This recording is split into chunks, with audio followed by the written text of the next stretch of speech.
Hey everybody, welcome to Oh, Pop Culture Philosophers. I am Rockin Robbie Billups. This is Brian. How you doing, Brian? I'm doing well. I'm doing well. Thanks for having me. Of course, of course. And we're here with Joe Corallo. How are you doing, Joe? I'm all right. How are you guys? Good. Always happy to Good. have a conversation with you, Mr. Joe I Corallo. appreciate that. No, this is always a good time here. So I just got done wrapping up the monthly comic book review, best comics of the month, and we talked about Yeah, some comics that maybe weren't our favorites. We dived into the 10 Lives and Deaths of Wolverine, and we dived into Hulk. Well, those books not necessarily resonating with some of us, but yeah. I was thinking during it, I was like, Joe should join us for one of these one Yeah. day. And Mhm. right now, I'm going to ask you that first question. What was Mhm. your favorite comic book this month? What was your pick of the month for January? Oh wow. God, I've been enjoying a bunch of things. I'm trying to think now. For January. Hmm. God, what the hell? Just picking up so many random things. I'm just trying to think about. God, like, Yeah, it's a like hard Moon question to Knight. answer cold. Moon Knight's still good. I'm still there for that. Trying to think. I'm still reading some decent stuff over at Image. Liking Frontiersman. That's a solid book.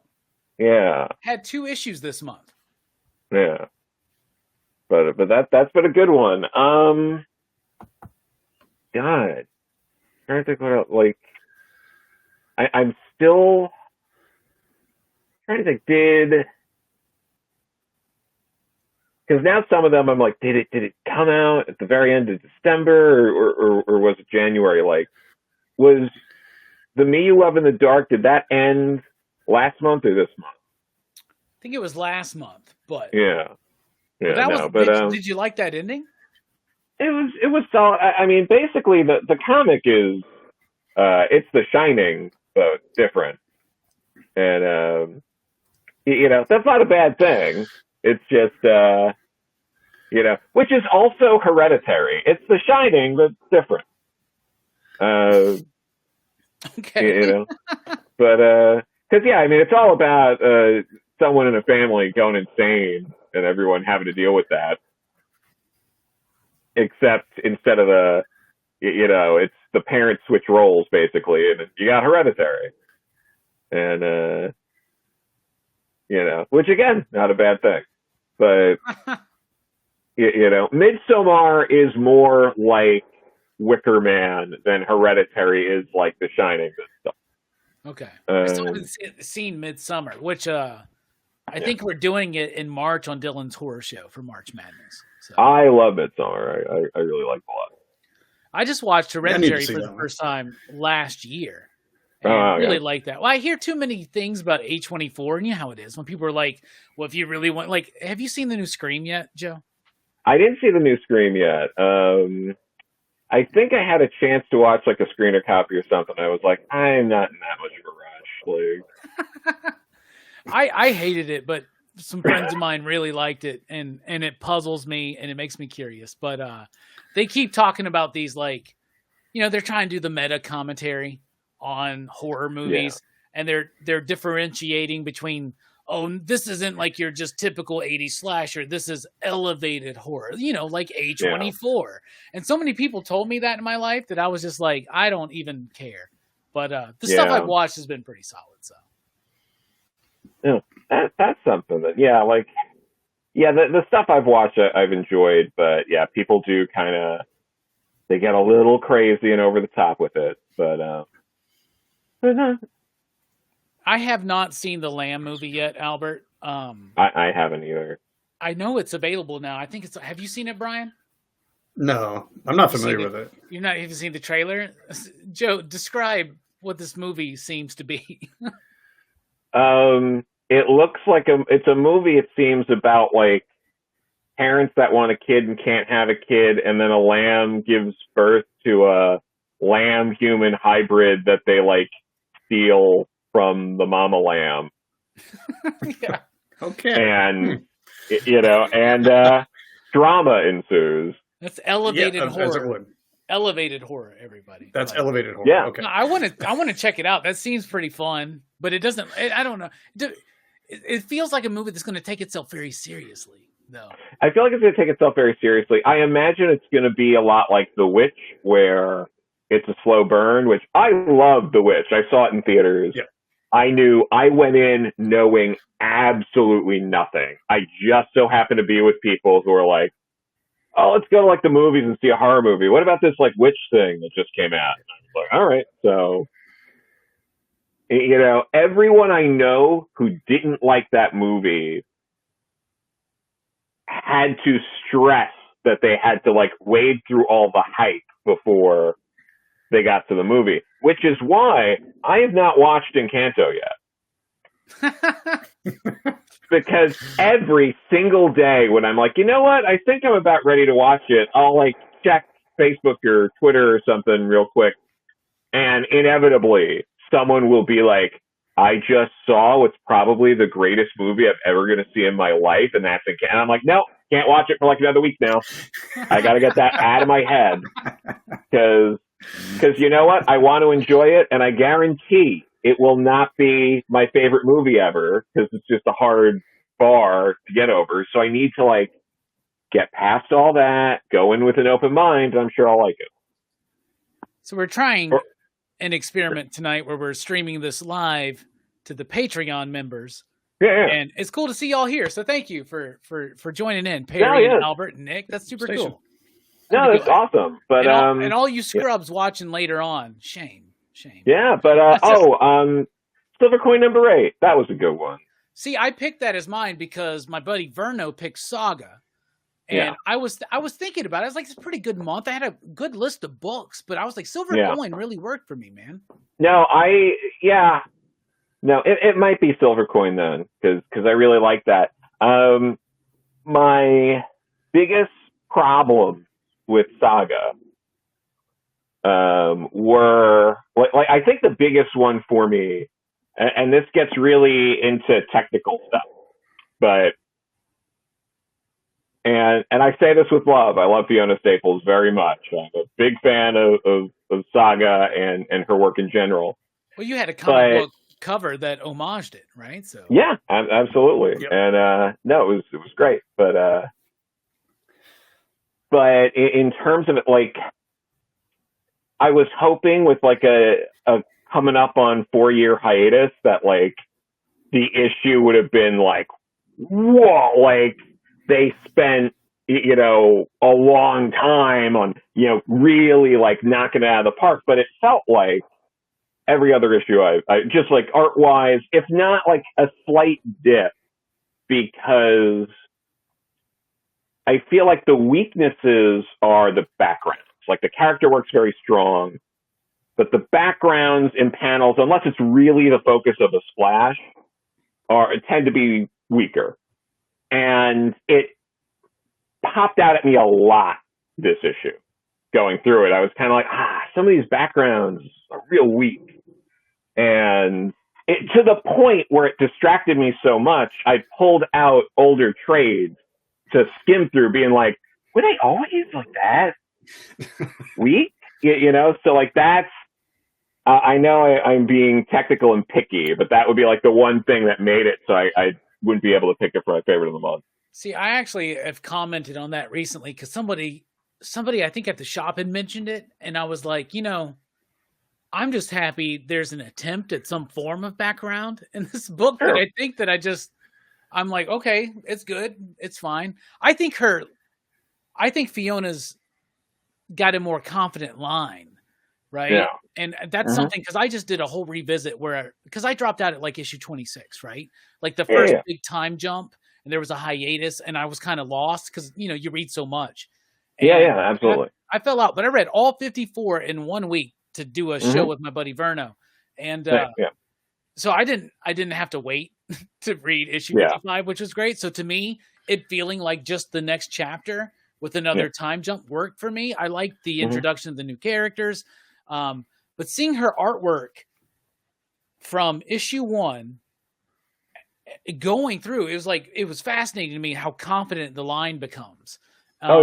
You're right about the backgrounds to a point. I mean, Fiona's coloring it as well, right? So I think so. Yeah. yeah, a lot of the backgrounds is just She kind does. of like color work, probably. Yeah. But, yeah.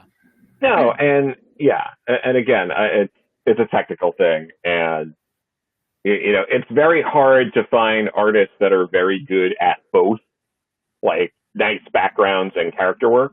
Yeah. And in this book, which has a big ensemble, you gotta, if you're gonna focus on something, you should be focusing on the characters and the character design and stuff like that.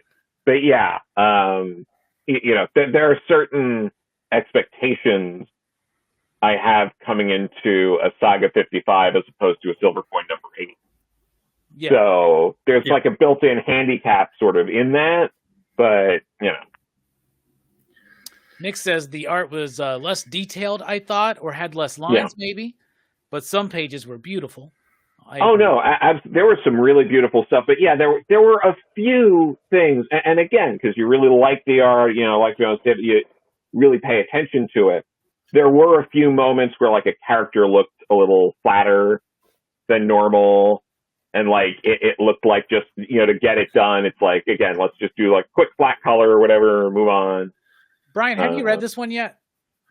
No, I haven't. Okay. Yeah, I don't want to. I'm very behind on my monthly reading. Trying to think of how far into spoilers I should get. I just say, at least art wise, I was probably distracted by a lot of the sex organs that were shown, like which I love. I had a dude at the shop, one of our associates, who had never really read Saga and was flipping through the new issue, and he was like, "I thought this was an all ages book." I was like, "Oh my god, who you been selling this to?" Absolutely not. I was like, "Not at all." He's like, "I didn't realize there was all this in the book," and I was like, "Yeah, dude, it's a book about life." I really like going through it. I think it's good.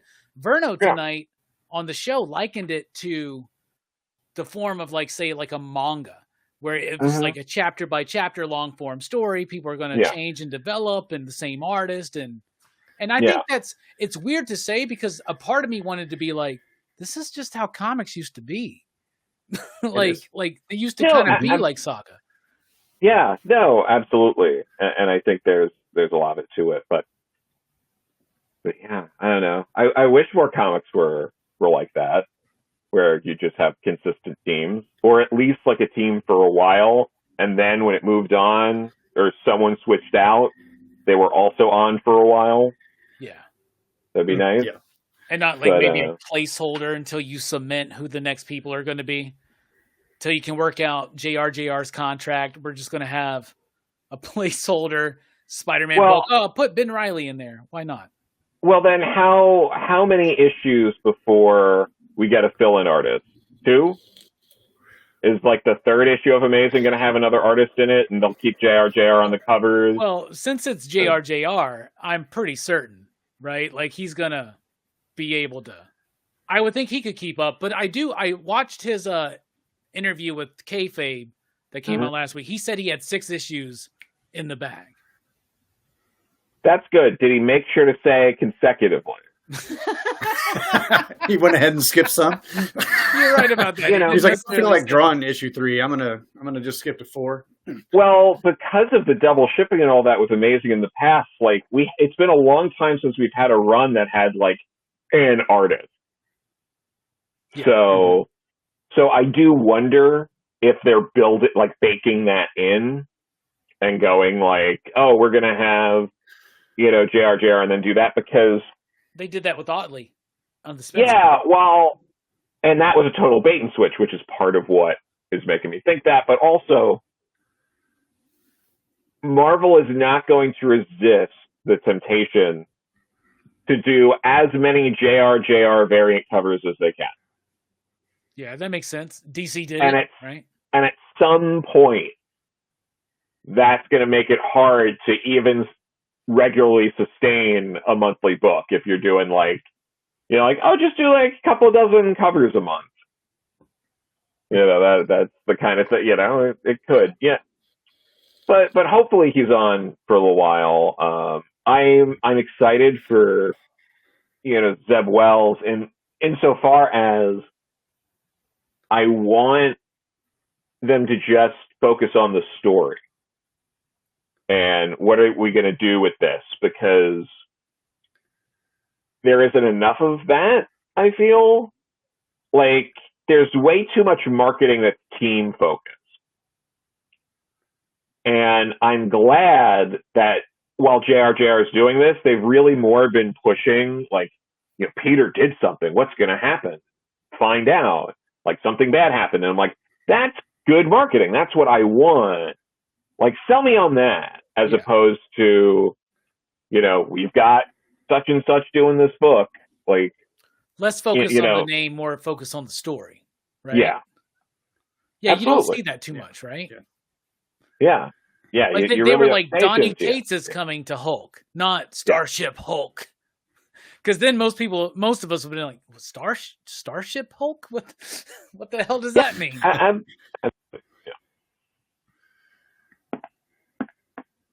you reading that Hulk book?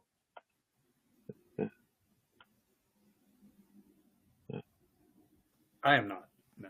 Did we lose Joe? Joe, you there? I'm not hearing you for a sec. Sorry. What is going on? You can hear me, Brian? I can hear you. Yeah. Okay. Joe's having an issue. Yeah. You completely talked me out of that whole. I wasn't leaning that hard towards it anyway. But okay, no, I'm back. Sorry, I don't know what the hell happened. Oh, that's fine. That's at least we're not live anymore. I can edit this shit out when I put it on YouTube. only the Patreon members will see that little kerfuffle. Damn. Yeah. No, for sure. But no, it's so we'll pick it up with. I remember I said, "Have you read that Hulk book?" Oh yeah. No, I hate it, but it's a gorgeous book with a story I couldn't care less about, but.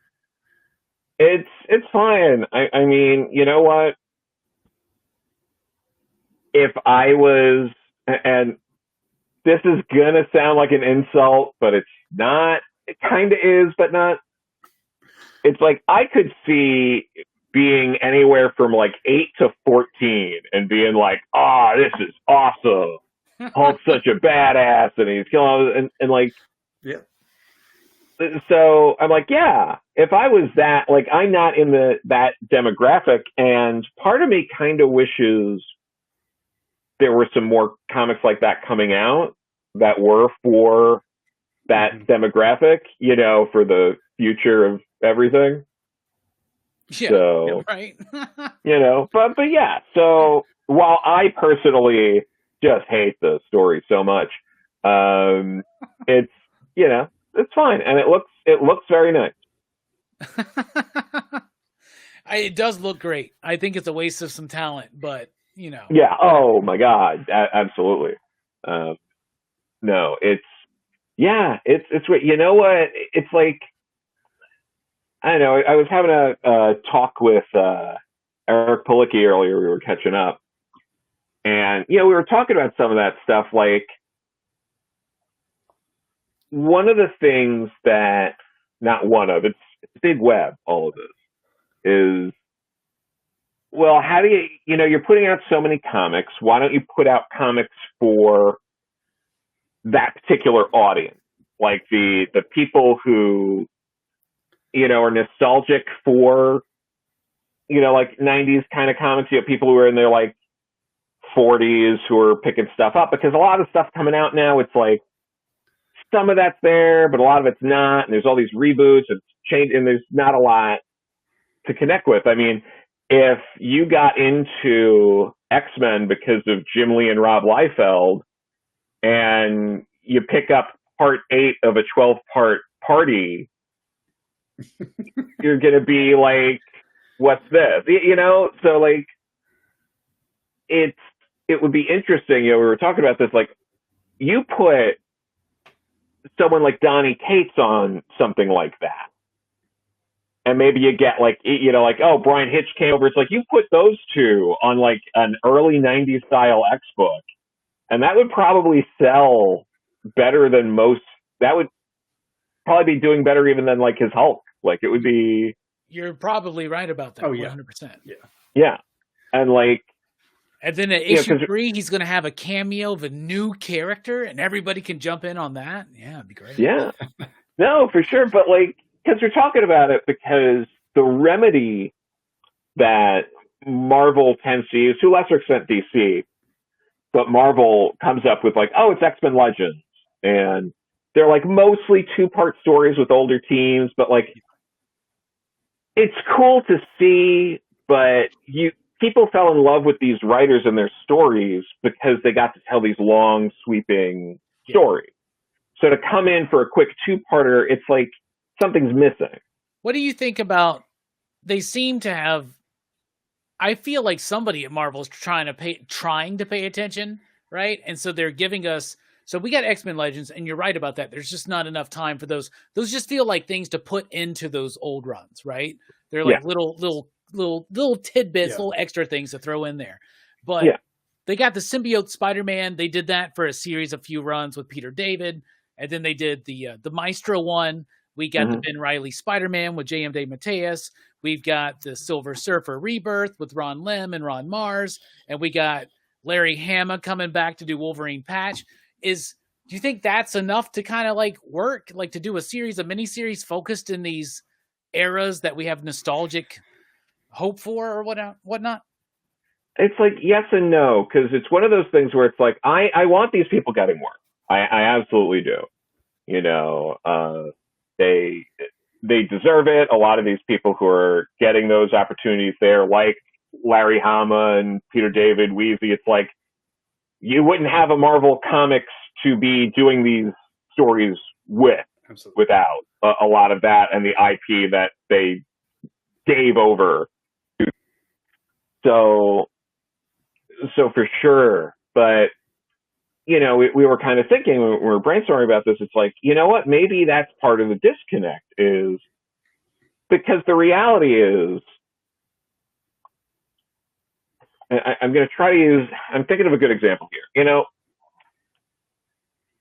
when people like, I'm a big Pixies fan.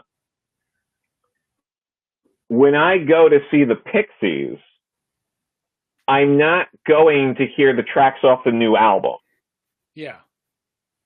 You know? Right. Like, for Rosa, you want Doolittle. Yeah, exactly. You know, and there's a handful of things on like Trump Demont and you know, Bossa Nova. Yeah, Bossa Nova. I was like the Brazilian thing. But yeah. But yeah. So it's sort of the same thing. Like then no one's like coming back. You know, it's similar to the comics. It's like you gotta do new things. Like people aren't coming back to see a new story that Larry Hama might be doing with Wolverine. They're coming back because they want to feel like they did when they were 12 and they were reading Larry Hama doing Wolverine. It's almost like the wrong, I was going to say it's like the wrong message to take is that this era and these creators was what made it. What made it was people telling like long form stories in which we got invested in the characters. They may have brought us in with a gimmick, right? Like with the Wolverine / die cut cover, but then they just kept us in somehow in a long form kind of way. Right. And just bringing Ann Nesenti in to do like probably 12 pager in Electra 100. Does that, you get what I'm saying? Does that really give the veterans their due? Yeah. Yeah, no, exactly. Yeah, I get excited by seeing those things, and then when I read them, I'm always like, well. But I think it's kind of like what you guys were saying. It's so brief, you know. I mean, there's not, you know, it's just like this slice of something, you know, and you're so used to all these other in-depth stories and everything like that. It's, you know, it always just feels flat. Well, it's an extension of the horrible dystopia in which we all live, because basically, I mean, with literally every piece of media that comes out now, it's like you're picking up, you know, maybe a new, you know, like you're saying, this new Silver Surfer, this new thing from like Peter David going back there. You are picking it up knowing 100% in your head, I'm about to read something that's not going to be as good as the stuff I read in the past. Yeah. It's just like with all the movies coming out, it's just like going in to see Matrix 4 being like, I know for a fact this is not going to be the best Matrix movie I've ever seen. Yeah. And that's what it just is with like everything. It's that.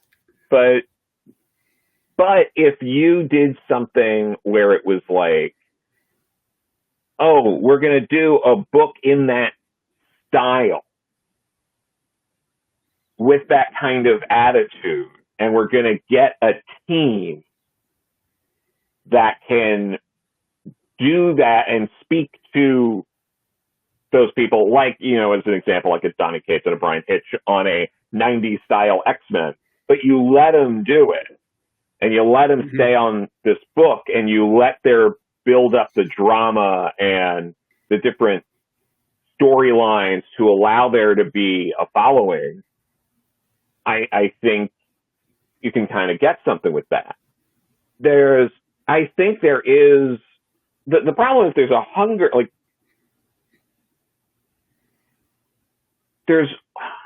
what's going on is almost the exact opposite of what needs to be happening. They need to be doing that kind of stuff for the direct market, and then they need to be doing more graphic novels and things like that for a younger audience. But it feels like they're doing the exact opposite here, where it's like, no, a lot of those kind of stories, it's like, would probably work better collected and targeted at a different audience, because a lot of the people that are still really loyal to the direct market are older readers. So, would you say it's like almost like the graphic novel market, especially for like middle-aged and younger readers, is more like today's version of the newsstand, almost in a way, like where you got to separate your strategy for the appeal? Yeah, because Amazon is the newsstand. For a lot of people, and equivalents to Amazon, Target, Walmart, any of that, that's the newsstand. Yeah, that's an interesting point. That'd be a good place to push like graphic novels and things like that, because that's how a lot of us got into it. Is getting the stuff at the gas station, or Yeah. Didn't know anything about specialty comic stores until you hear about them. So. No, exactly. I know very few people in their 30s and older who are like, I got into comics because I went into a comic shop. It's always like, I was at a convenience store, I was at a Kmart, I was at, 7-Eleven or whatever that is, whatever else. But yeah, it's like things have sort of changed in that way. And it's like the people who want to pick up like a monthly comic, I feel would be more interested in the older way of doing it with the overlapping different, like, storylines, the A plot, B plot, C plot, and like finishing the A plot, B plot bumps up to the A plot, and those kind of stories, than the constant cycle of, we brought back some guy you like to do 5 issues of something, and it's going to be available in trade the month after it's finished anyway. And it seems like there's room to grow there to capitalize on.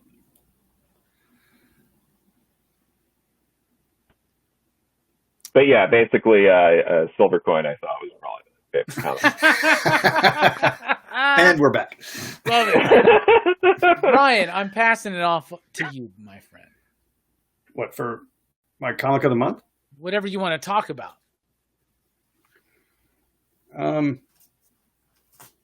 Well, if you want to talk about your comic of the month, you can. What was it, Brian? I want to know. I'm sorry. Like I said, I'm fairly far behind, but I really like Hotel, the second issue of Hotel. Did you read Crimson Cage #2 yet? Nope. It's in this stack of 29 comics I have yet to get through from the past 2 weeks.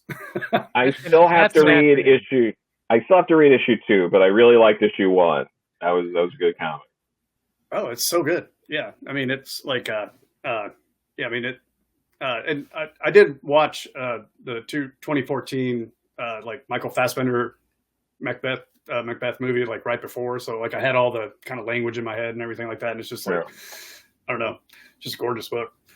So, well, what you got to watch yeah, no, is Scotland, PA. Have you ever seen that? I have not seen that.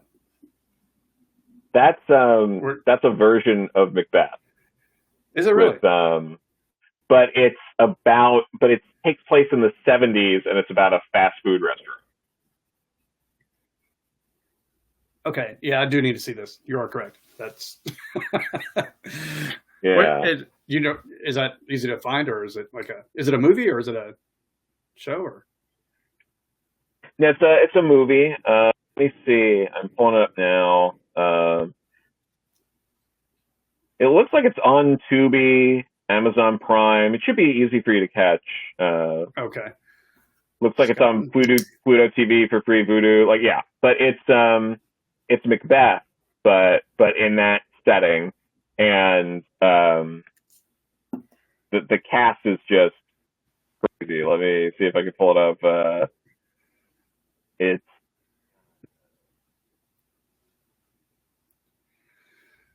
Christopher Walken's in it. Oh, it's like what was it? Christopher Walken, Andy Dick. Oh wow. Was it a few other Is the PA stand for names Pennsylvania? Yeah. Okay, so it's like a town in Pennsylvania. Yeah, it's a rural town in Pennsylvania. Okay. Yeah, that sounds like something I need to see for sure. Yeah, they work at Duncan's restaurant. Okay, Duncan. Yeah. Nice. Yeah. Okay. Yeah. I'm definitely gonna check it out. Yeah, no, I like it. I haven't watched it in years. I need to rewatch it. Okay. Yeah. They did recently release that Tragedy of Macbeth with, I think Joel Cohen directed it with Denzel and right. Frances McDormand. I'm going to get around to that here in the next week or so. Looking forward to that. Yeah. So, but specifically, Christopher Walken is Lieutenant Macduff. Macduff. Okay, Lieutenant Macduff. Okay. Nice. That's the one you're talking about. That's on A24? Yeah. I didn't realize that. Mm-hmm. Okay. I don't know what order Perry is going in right here, but I'm assuming it's worst to best maybe for him. I have no idea.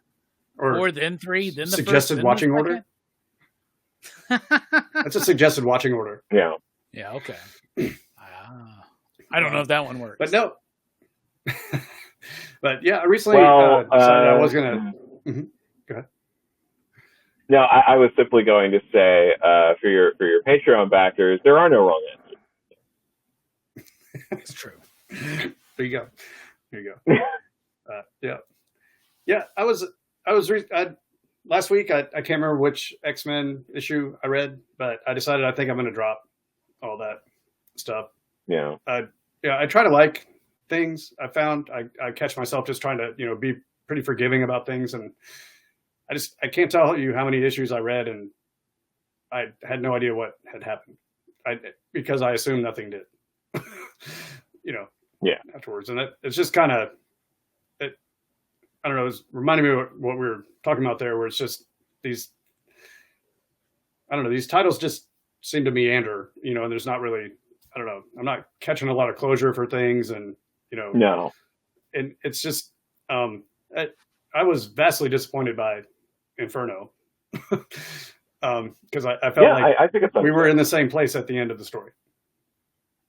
A couple things shifted, but they weren't important. I mean, they didn't seem important. I don't know. I think we were in less of a dramatic place because you took all the Moira bit away, right? The way they ended that, wrapped it up, almost felt insulting to those of us who loved Hoxpox and were excited for what was going to come, right? Absolutely. At least to me. Yeah.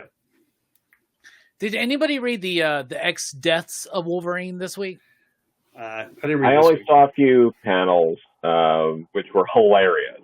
But well, they get back to the Moira stuff, and she's just like running for her life, and Mystique's hunting her down, and there's a Wolverine from the future who's got the phalanx on him, who's hunting her down, And then in the X Lives, Wolverine's going back in time to stop an Omega Red who is somehow possessing people through time to try to kill Xavier before he's born. Yeah.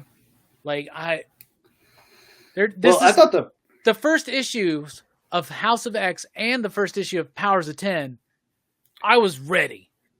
Right? Yeah. Like I was excited. These first two issues, I'm like, and they're like, this is the Hoxpox of Destiny of X. Well, you're losing me. That first page of X Lives, speaking of hilarious, I thought was, just that monologue that he was giving about time. I was like, I started laughing. I was like, this is, yeah. You it was weren't like, supposed to, right? No, I think he was supposed to be like trying to be deep and grim or something like that. And I was just like, this is ridiculous. I don't know. Yeah. It was, I finished the issue and I'm, I got the next one. I said I'd give it one more shot, but I don't know. I'm going to read I'm going to read every single one of them because I just got to know. And I have the luxury of reading them for free. So yeah, that's at a $6 price point too. That's part of why. So yeah, and it's just I'm not excited. I don't know, man. We'll see. I'm still kind of enjoying X-Men, but as long as Larraz is on the artwork, but how long until he's gone? And they move him to the next title. Like RB Silva had gotten a really good vibe going with Dan Slott on Fantastic Four, and they move him to another book. Like they do that with their artists. They keep moving them to other books.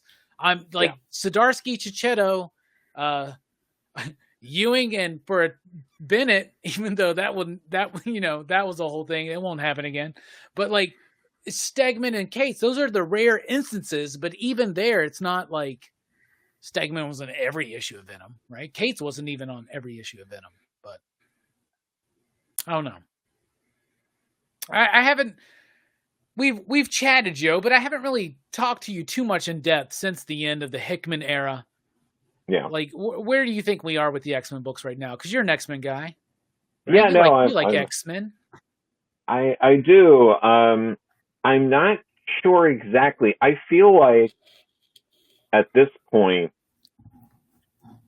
maybe there's like another year of this before, maybe not a full year, but by like maybe the fall or into the winter, I think they're going to have to do something bigger that's going to set up the next era of X-Men, because I can't do this much longer. Like, they got to set the next thing up. They got to get something moving. It's something big needs to happen where there's a big, it's like, okay, now what? Because they've taken a lot of the threats off the table. Yeah. Most of their best villains aren't villains anymore, or maybe they are, but they've been working so secretly we don't even know yet. For so and it's long. Like you gotta, like you gotta start. Like, we get it. Sinister's up to something. Have them do something. Like, right. Have the plan move forward, and let's get that going. So like, I don't think they can wait much longer till like, towards the end of the year. Like, it has to set the next thing up. Well, are they still selling well, or, I don't keep track of all that kind of stuff, but I don't know. And when I say I know it's a big question, because there's several titles. But... Oh, for sure. I mean, some sell better than others. But the big problem with anything like this, and this goes for Batman, Superman, all that stuff, every title that's not your main title sells less. Sure. So, even if there are X books that some of the people reading X-Men might like, I feel like there's so many coming out, it deters people from expanding too much, or if they try a couple and they don't like them, they'll just stick with the main title. Mm-hmm. So, you have X-Men, it's fine, it should be doing better. You'd want it to, but it's fine. And then the events are a pop, but that's with everything, and that's a bubble that's eventually going to burst. That's just like a game of hot potato, because like when something like that bursts, it's kind of all at once. and like it's not going to trickle down. Like it'll be a trickle for a bit, and then like it's over.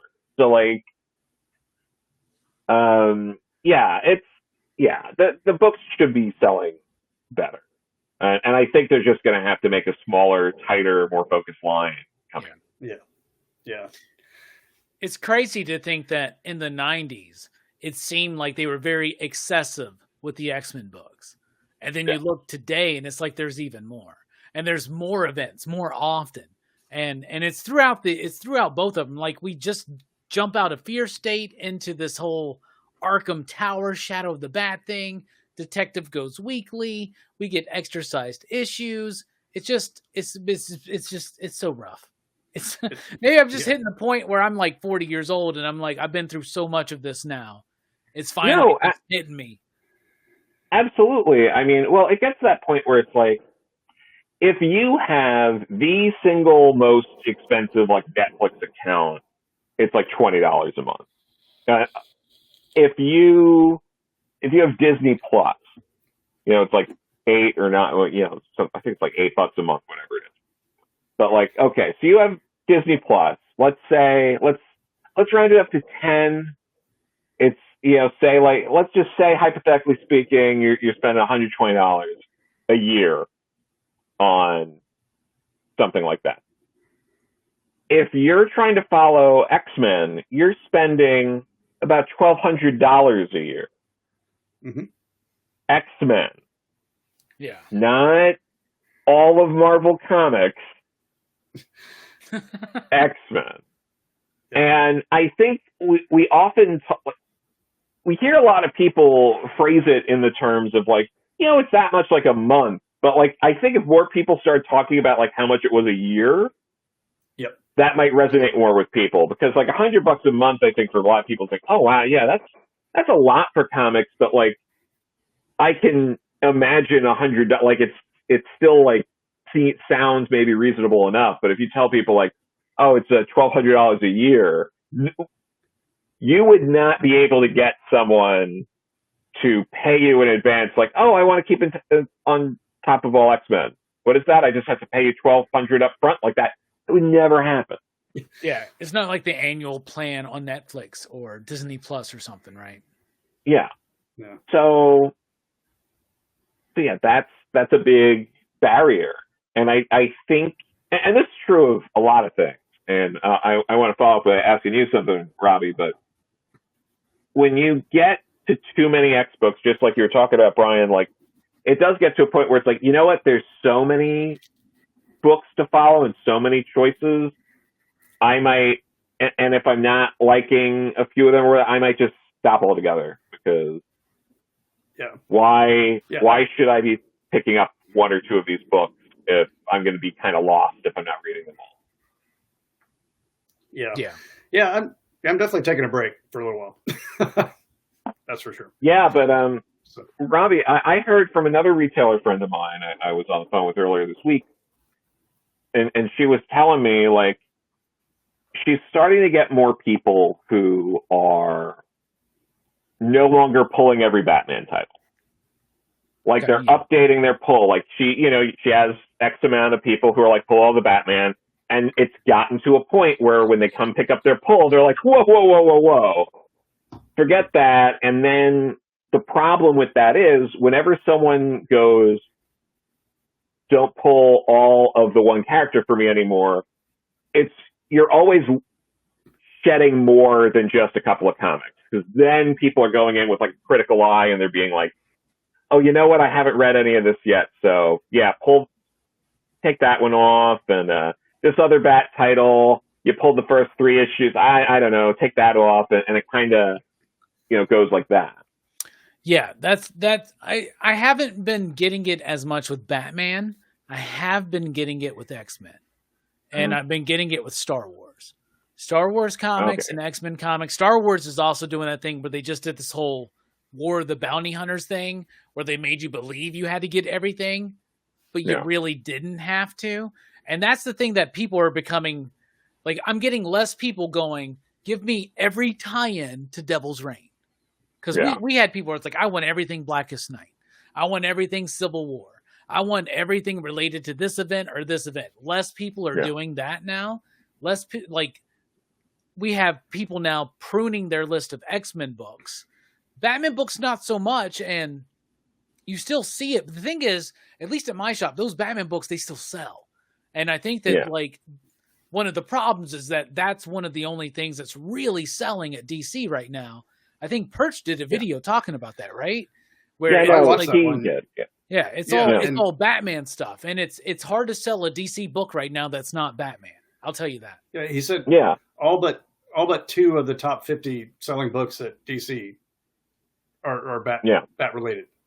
2. Well, the other thing, two, which of those, the 2 being Wonder Woman Historia and was it Justice League Incarnate, and it's just like Wonder Woman Historia. They put a lot of marketing behind. It was delayed. It was supposed to be out for a while. It's a major team. Yeah. And it still was only like the number 40 on the list of top sellers. Like that starts going into, there are deeper problems here, because it's like that book should be, even at the higher price point, should be selling higher, and I mean, part of the problem too is there's too many of these like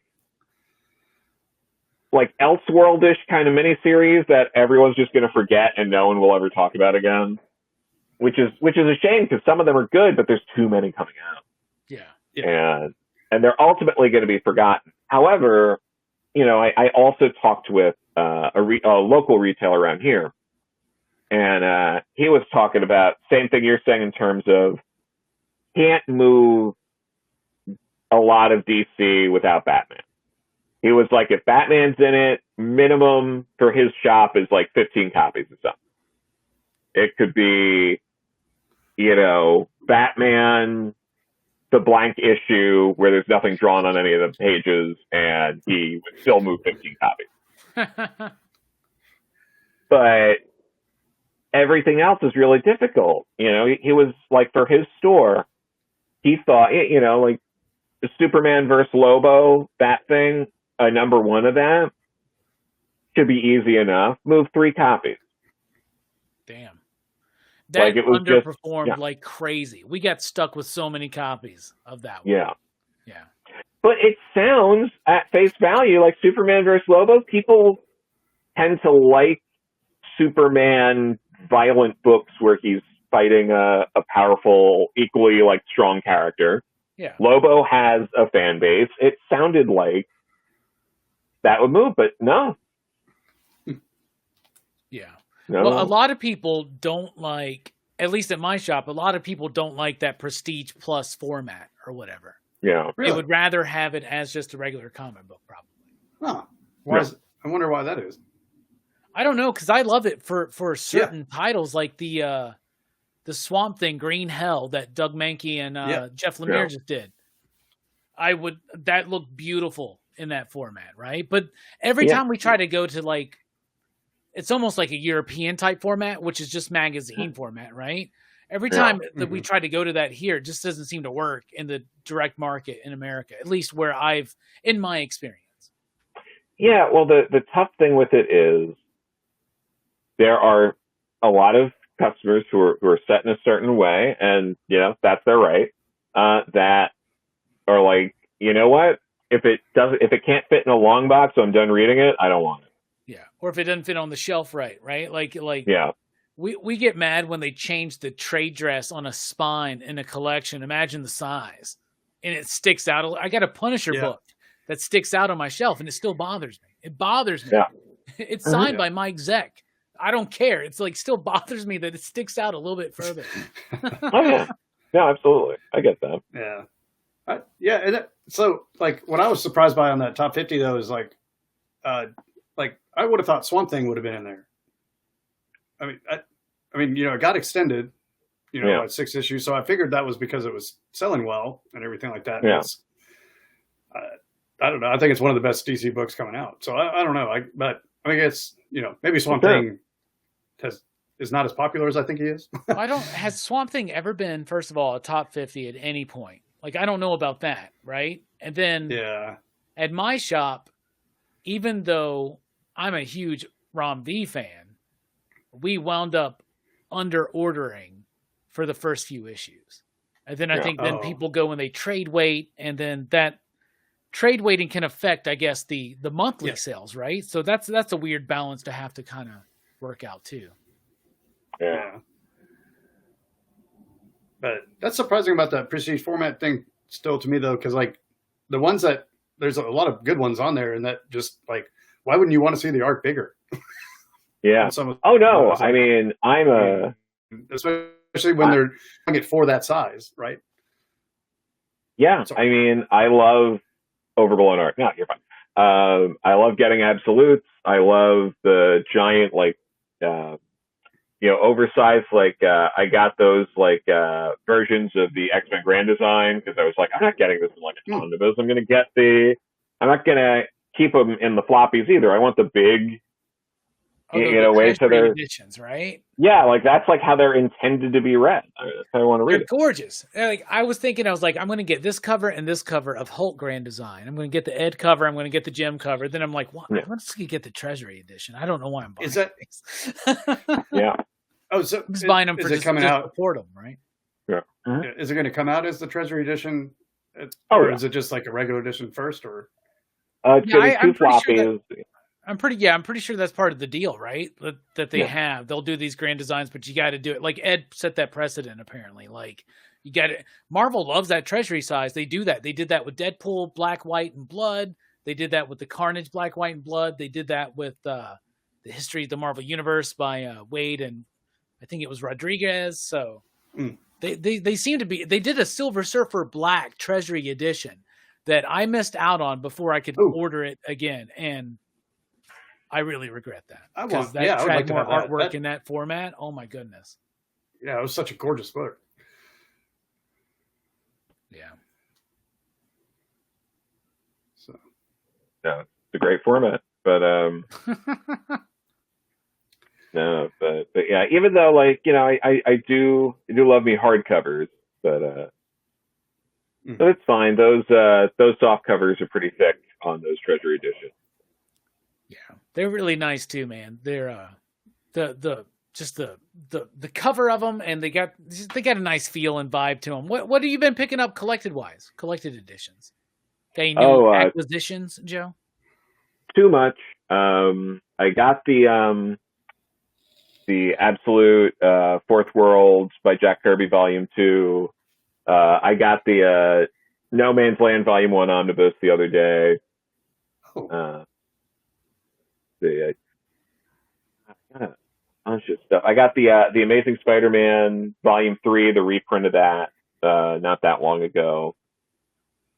Is the spine different than your others? Does that bother you? Oh yeah.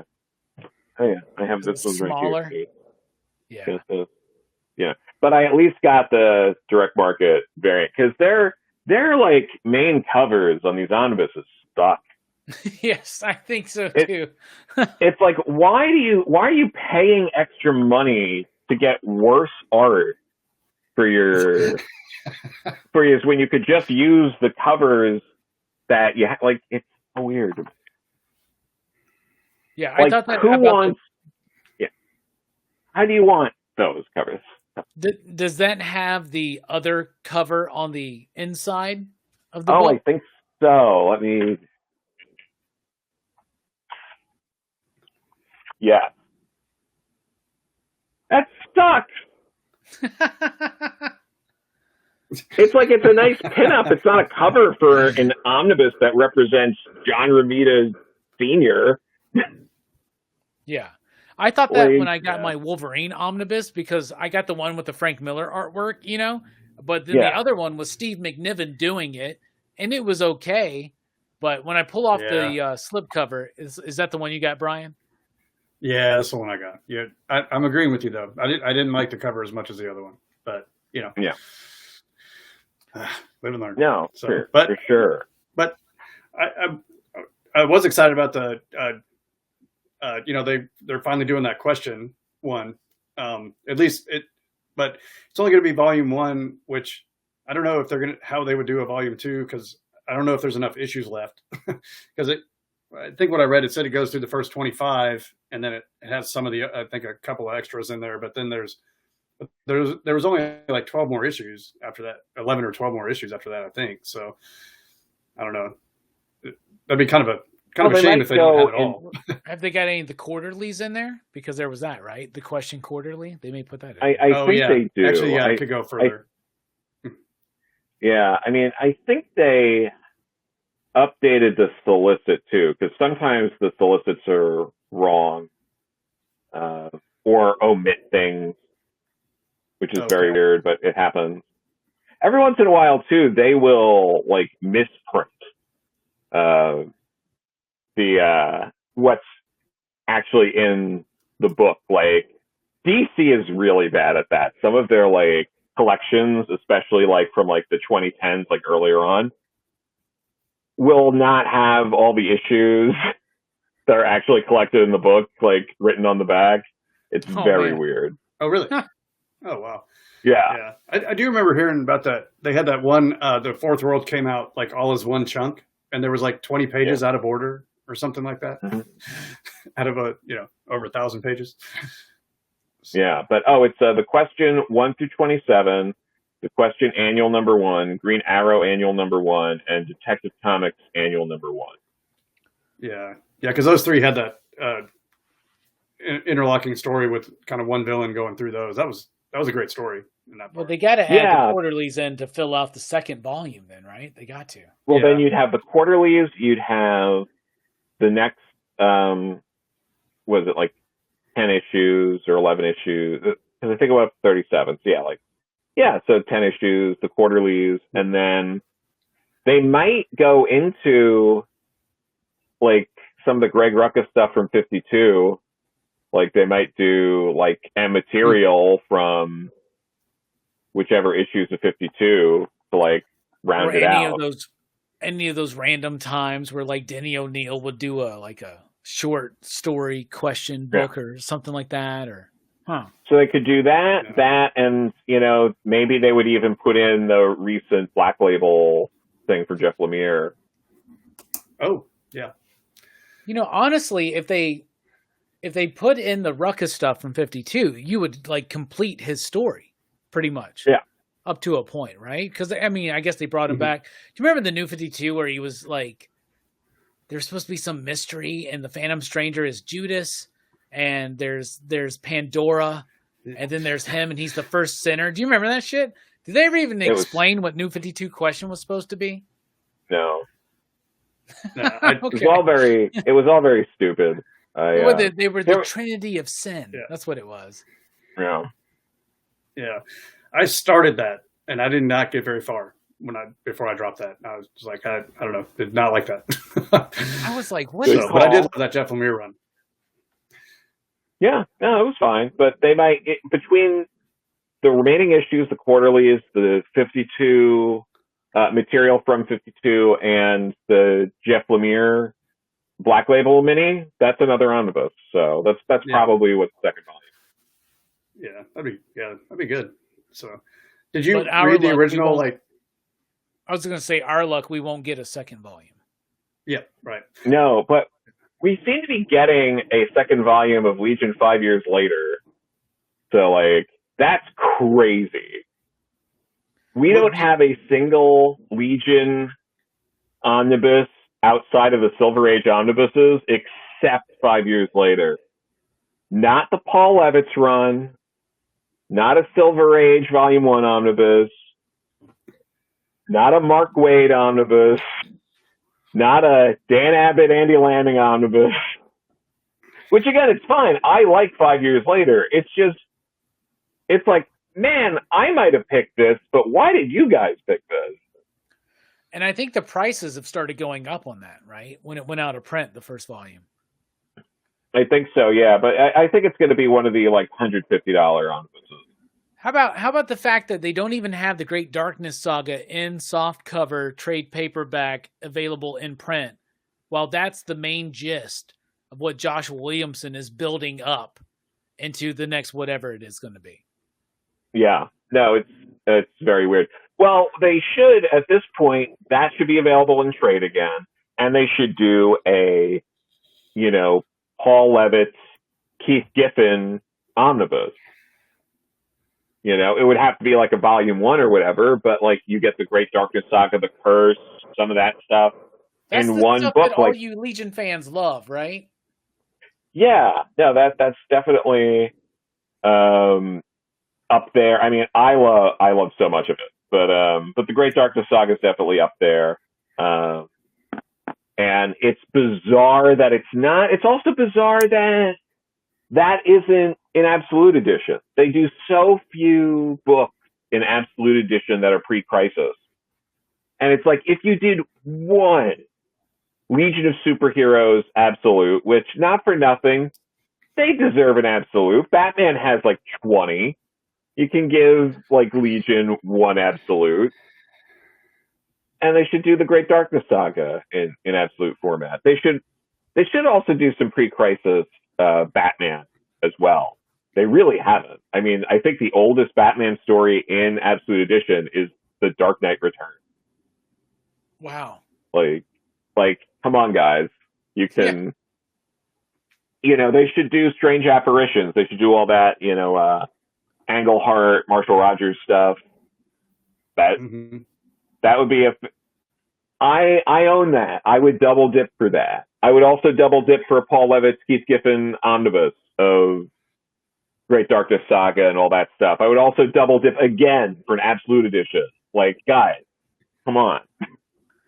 Well, haven't they done some of the deluxe editions of like Before the Darkness or something like that? What is that stuff exactly? Do you know? It's all the stuff before Paul got back on the book. So it's a lot of Jerry Conway. There's a little bit of Paul Kupperberg. But it's kind of just like, it's not the best stuff, but it's also, it does help bridge that gap between, obviously, by just being in chronological order. It's great for completion. All right, that makes sense. I think I've asked you this before, but just in case anybody's watching this for the first time, like if someone wanted to get into Legion, where did they go?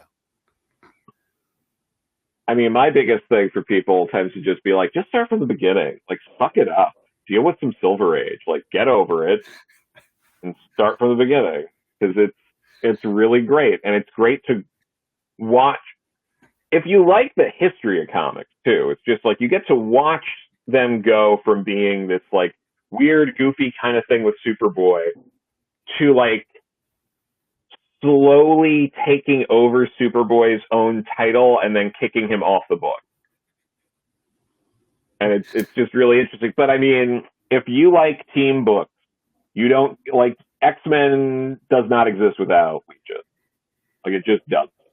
It all builds up, but it starts in that Silver Age stuff.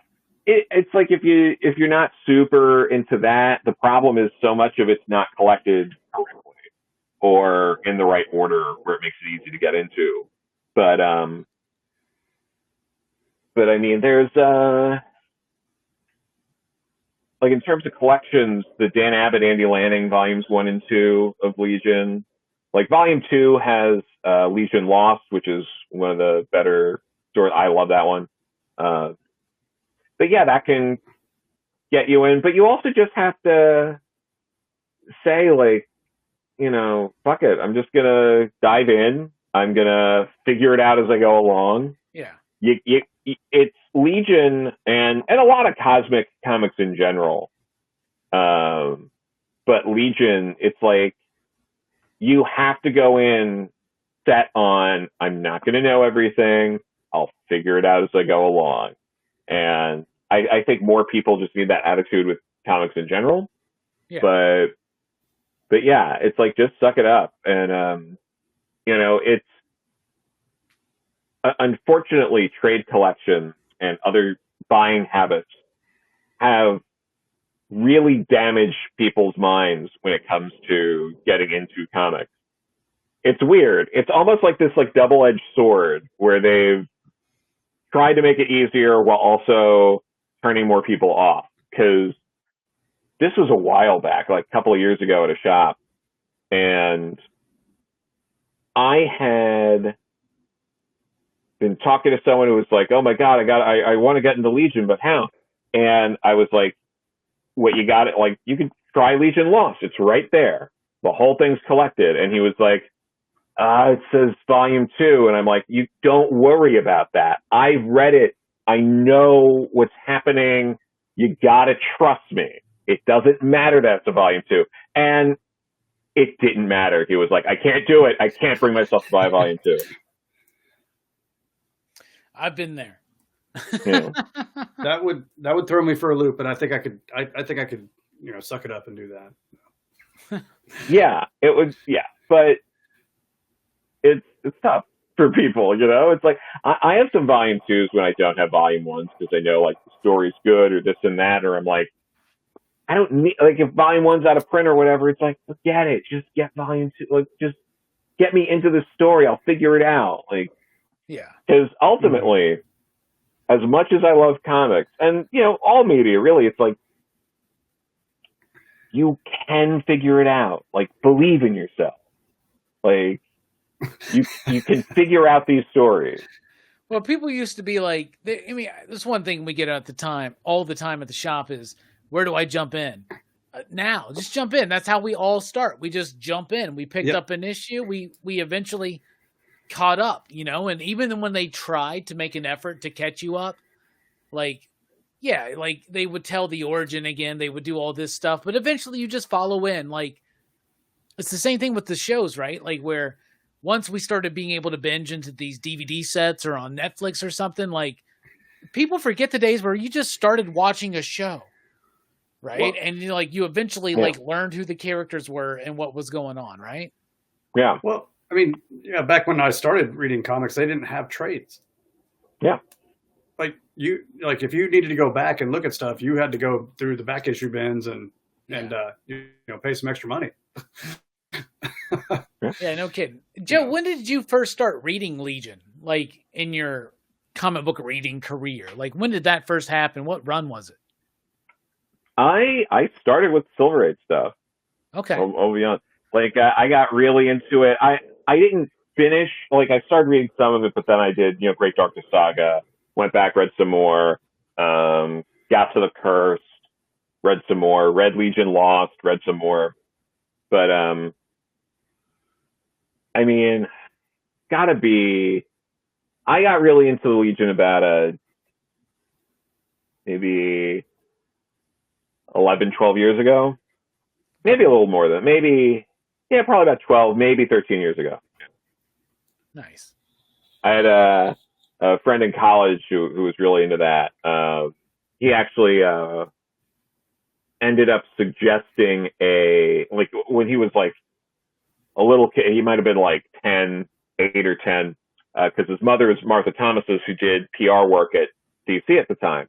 And he had suggested one of the failed Legionnaires, Barber Boy. So he only appears in, like the Legion tryouts in this one issue. I forget which issue it is, but he's only on like one page. But, he got to do that. And then, his mom brought him to do a signing for the book at their local shop when he was like a little kid. Because you came up with that.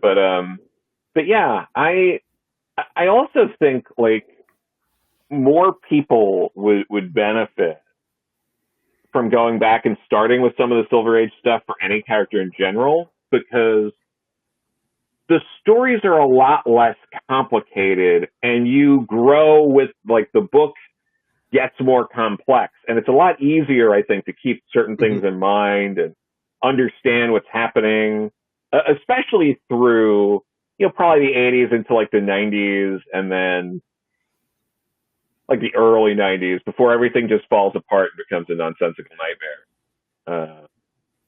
At least with Marvel, I don't think they ever truly recovered from Heroes Reborn, Heroes Return. Really? Like, I don't know. Like, maybe like, not as a whole, but I think that's what I'm saying. As an entire structure of a company, I think they've always been somewhat fractured ever since. Yeah, that makes sense. Yeah. I could see that. Yeah. I can see that. You know, But Well, God damn it, I love that Kurt Busiek Avengers run with George Perez. Oh yeah. Oh my god. Mm-hmm. Well, speaking of reading from the beginning, have either of you read that original Question stuff by Steve Ditko? I still need to do that. I do love Ditko stuff. Yeah. But but I have not gotten. Yeah. It's really cool to see his art and everything like that. And the stories are from that time. You're talking about like the backups to the Blue Beetle and shit, right? Yeah, they are backups in the Blue Beetle story. But yeah, they're you can really see where Alan Moore was, how he created Rorschach from that storyline, and then also he's a combination of Mr. A from that, when he was doing those stories as well. Yeah. You could really pick up why Alan Moore. I mean, Rorschach makes a lot more sense when you read those stories. It's I don't know. I really enjoyed reading it from that aspect. How they were pulling all that, and then you go into Denny O'Neil and he kills him. Yes, he's a completely different person. When he comes back, it's really cool. We had those like DC Archive hardcovers. Like we bought a big collection of them recently, and I was going through some of them a few weeks ago, and those ones were in there. It was like Action Heroes by Steve Ditko or some shit like that. Yeah, and I was like, oh shit, yeah, I'm gonna want these. So I like looked up what they were going for, and I was like, all right, we're just gonna put these ones up to the eBay office, and I guess I'll just pirate them one day. I don't know. Like I want to get them eventually for sure. Well, I've got volume of those archives. I have all the Legion ones. Yeah. Ooh. Thanks. So, I'll let you borrow that one if you want. So. No, that'd be good, because what was it? I've got the Legion ones. I got all the Doom Patrol ones. I got the Aquaman that's mostly Ramona Fradon stuff. That's that's the only one I've got is Aquaman. Yeah. No, I like that one. I had Ramona sign it for me when I saw her at a con. But I always wanted a Golden Age Aquaman archive, though. Yeah. Yeah. No, I've read some Golden Age stuff, like the Golden Age Sandman stuff. That's trip. The Golden Age Phantom Lady I love. That's amazing.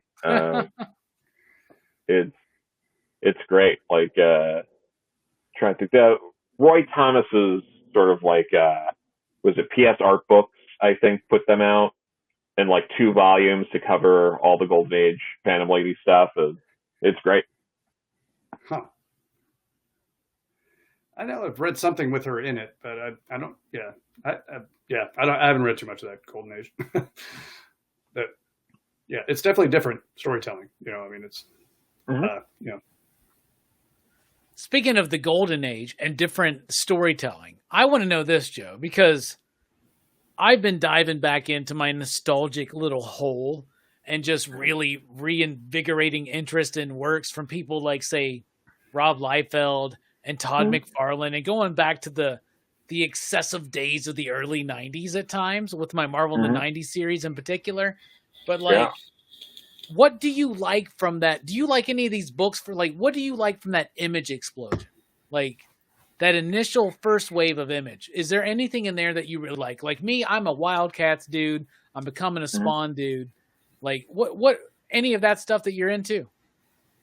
I mean, I'm not super into it. I'm getting more back into Spawn now, but like, it wasn't so much the comics, but at the time as a kid, I was really into the action figures, and I would read the comics that came with the action figures. The Super Nintendo game, I played that. When I could catch the cartoon when I was at someone's place, I believe it was on HBO, so I'd have to be at like friend's house who had HBO. Yeah. And I saw the movie. So I was into it from that angle, but I never got into the comics at the time. But would probably be that out of everything. I also really liked Todd on Spider-Man. Yeah. I thought he did a fantastic job. So whereas the others, it's fine. But is Todd you know your what? favorite Actually, artist out of those guys?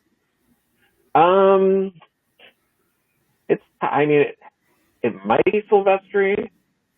Yeah, mine's Silvestri. Yeah. No, I like Silvestri a lot on X-Men, but trying to think now. But Todd on Spider-Man, like, it's just so iconic. Yeah. Mm-hmm. And yeah, but it would definitely be between those two.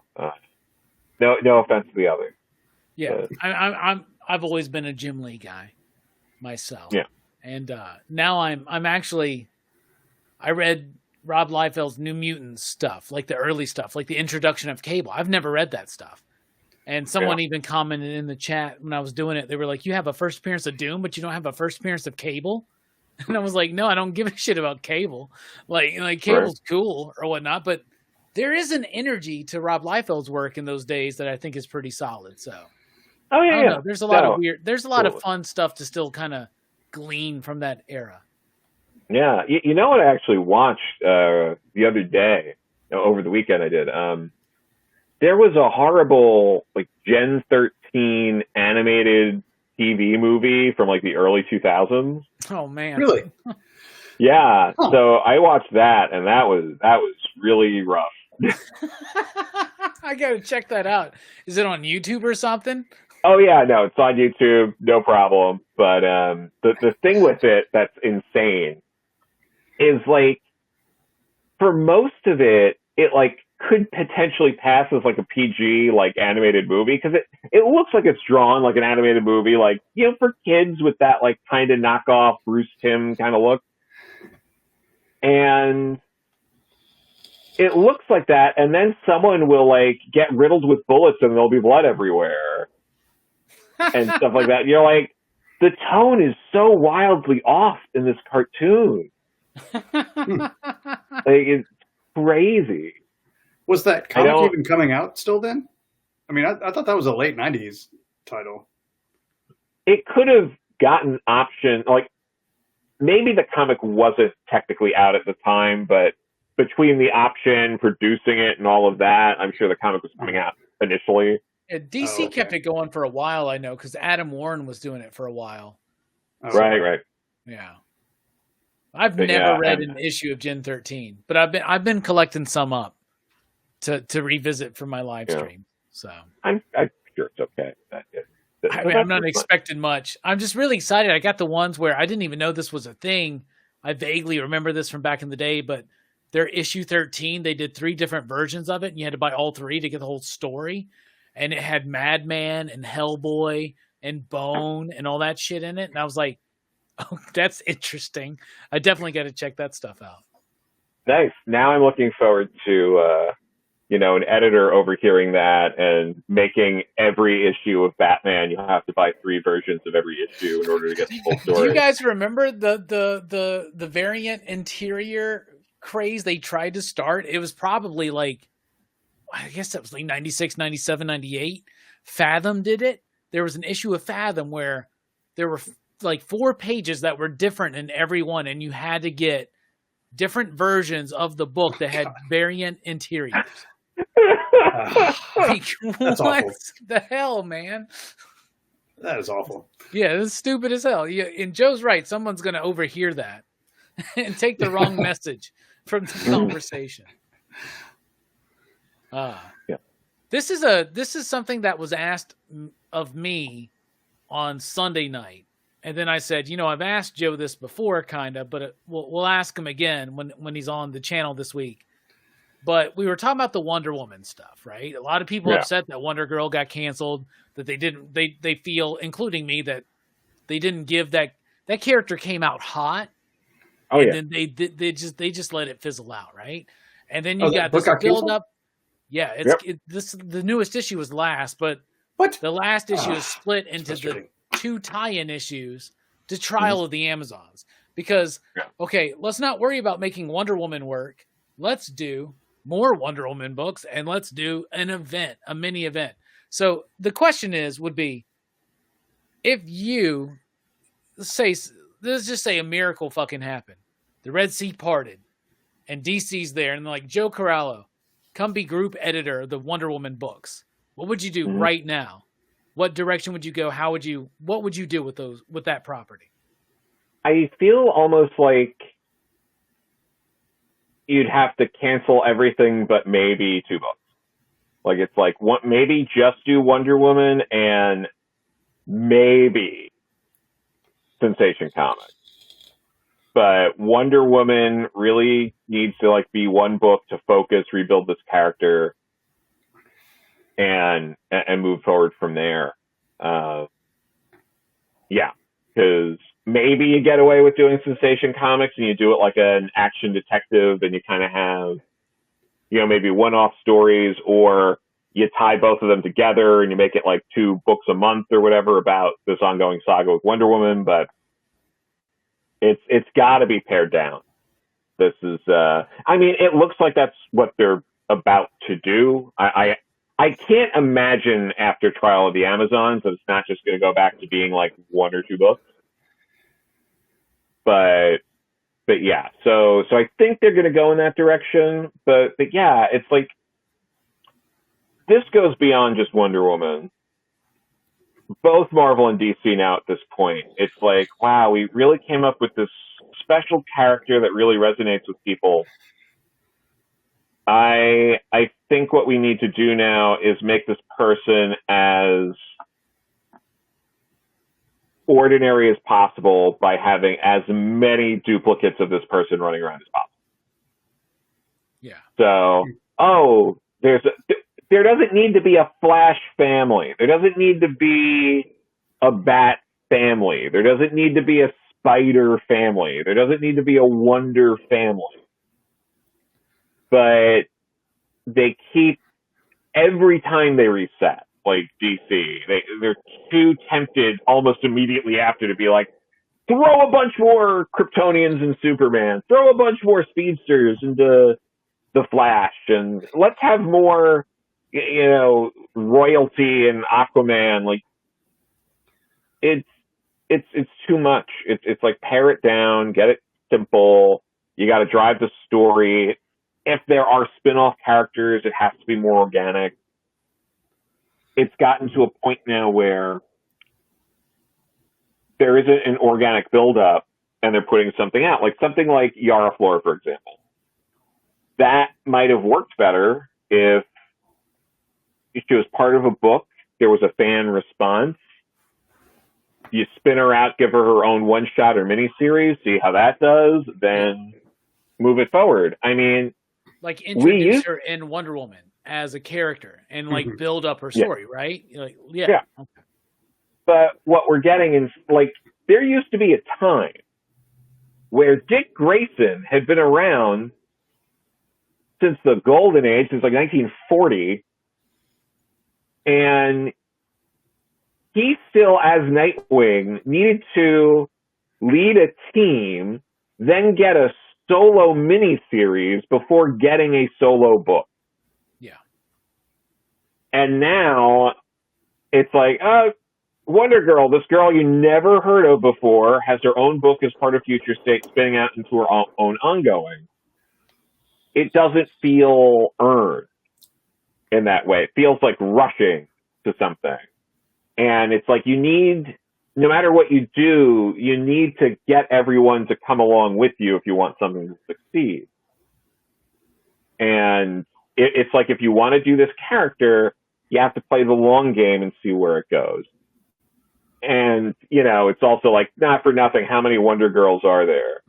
I mean, to give you an idea of how bloated all of these universes are, I mean, it's just like, oh, we have a Wonder Woman book, but we're going to do a Wonder Girl book. Oh, is it about Donna Troy? No. Is it about Cassie Sandstar? No. There's a third Wonder There's 3 Girl. Wonder Girls, y'all.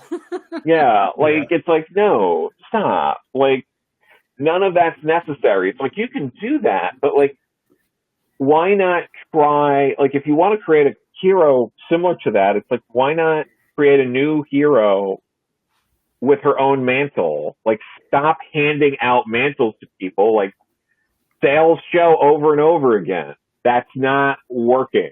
Like, I don't see a world where Wonder Girl book, just with the Wonder Girl title, outsells a, Yara Flor book that's titled whatever, another, either not Mantle, but like another code name, or even just calling it Yara Flor.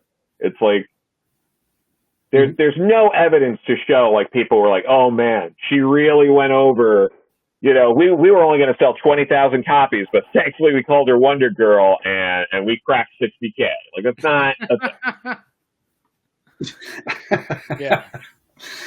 Yeah, we're not in that world right now, right? What would your supporting cast be for Wonder Woman? Some people said on Sunday night they didn't think that Wonder Woman had a solid supporting cast, and every time they try to do the Etta Candy, Steve Trevor thing, it doesn't work for me. And like when we were talking about the New 52 Brian Azzarello one, we were talking about the Greek gods and the mythology and building it out that way. Yeah. And somebody said she doesn't have a rogues gallery. And I was like, no, she's got a great rogues gallery. The problem is all of them become her friends, man. Well, they become her friends, and the other problem is people don't use them. I think people forget a lot of these heroes have a ton of villains that just don't get used right. I mean, not everyone knows them off the top of their head, but I mean, when you think of, Wonder Woman, between Ares, Dr. Poison, Giganta, Dr. Psycho, Cheetah, Dr. Cyber, Blue Snowman. Like, there's all these interesting... And you didn't even say Cersei yet, Yeah, I didn't even get to Cersei. It's always Cersei or Cheetah. Silver Swan's one I kind of like. Yeah, I like Silver Swan.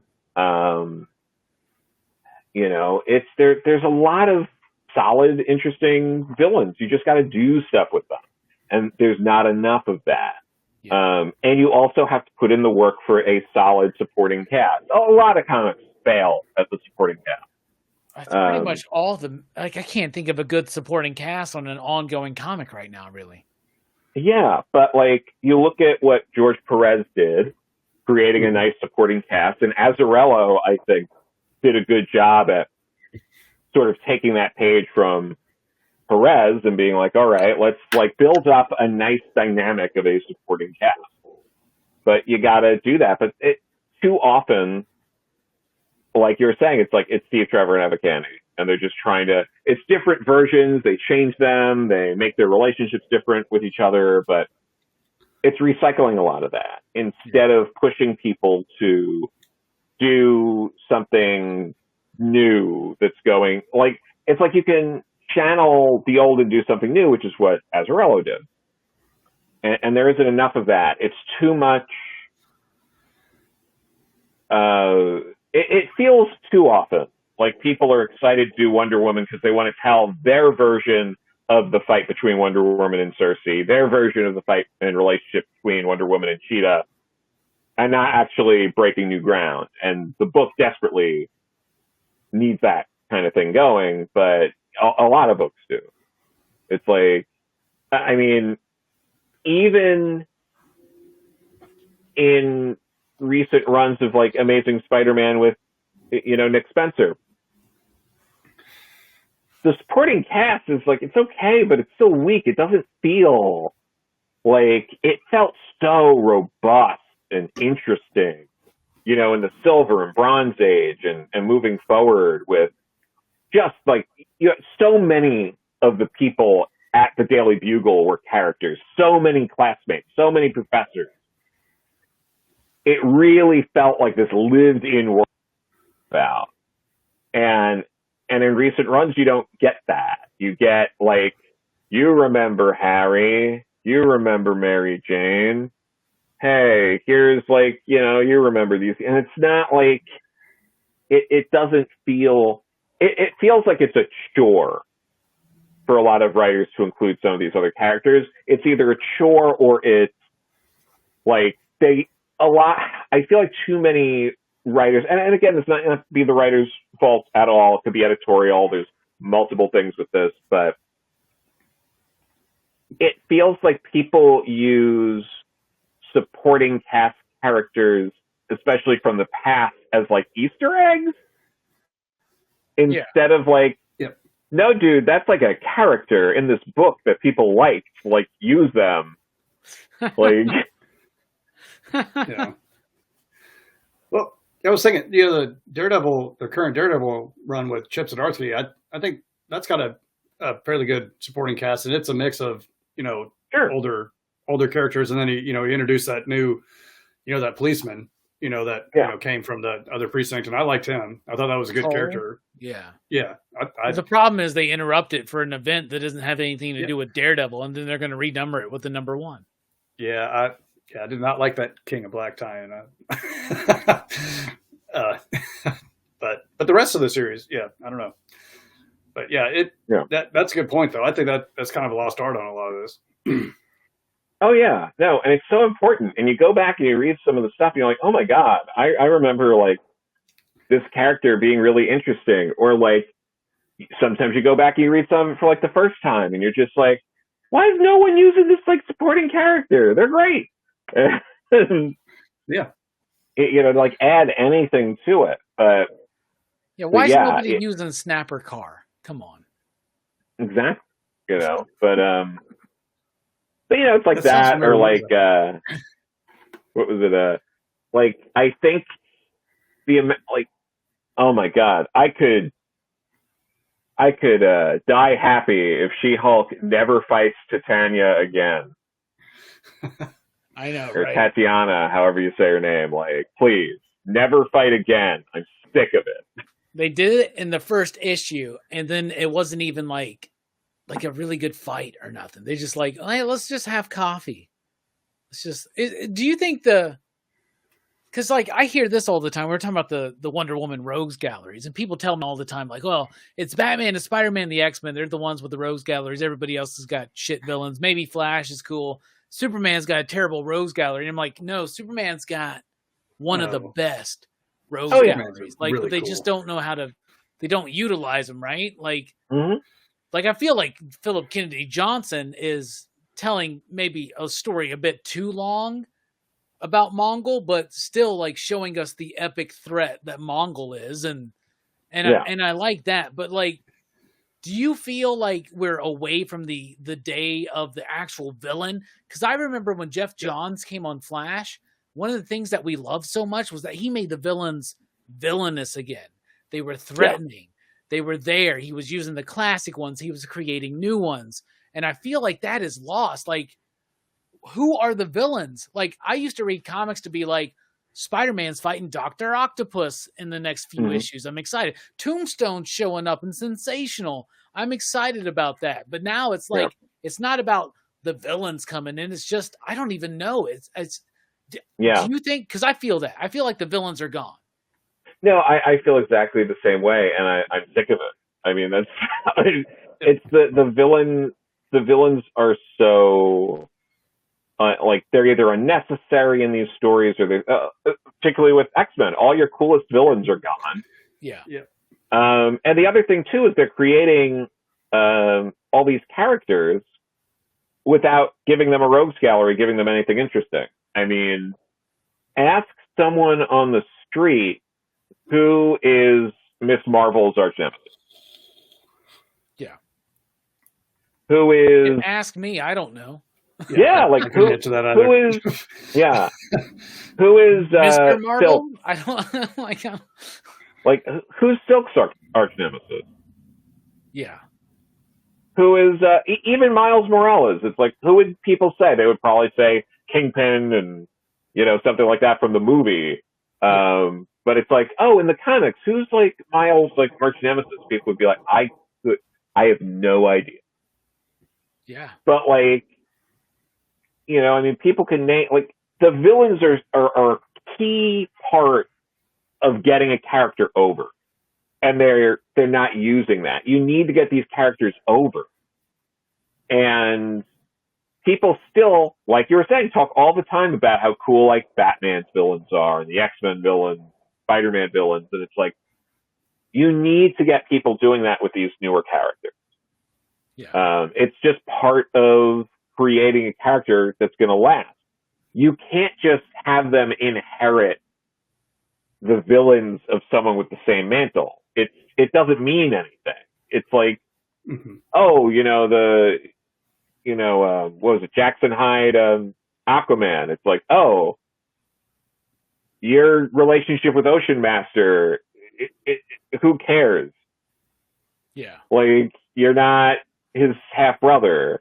Like there's so many things here. It's like, oh, you're gonna have Norman fight Miles or Silk, and it's like Norman and Peter have like a real like animosity and arch rivalry with each other. You're just you're there.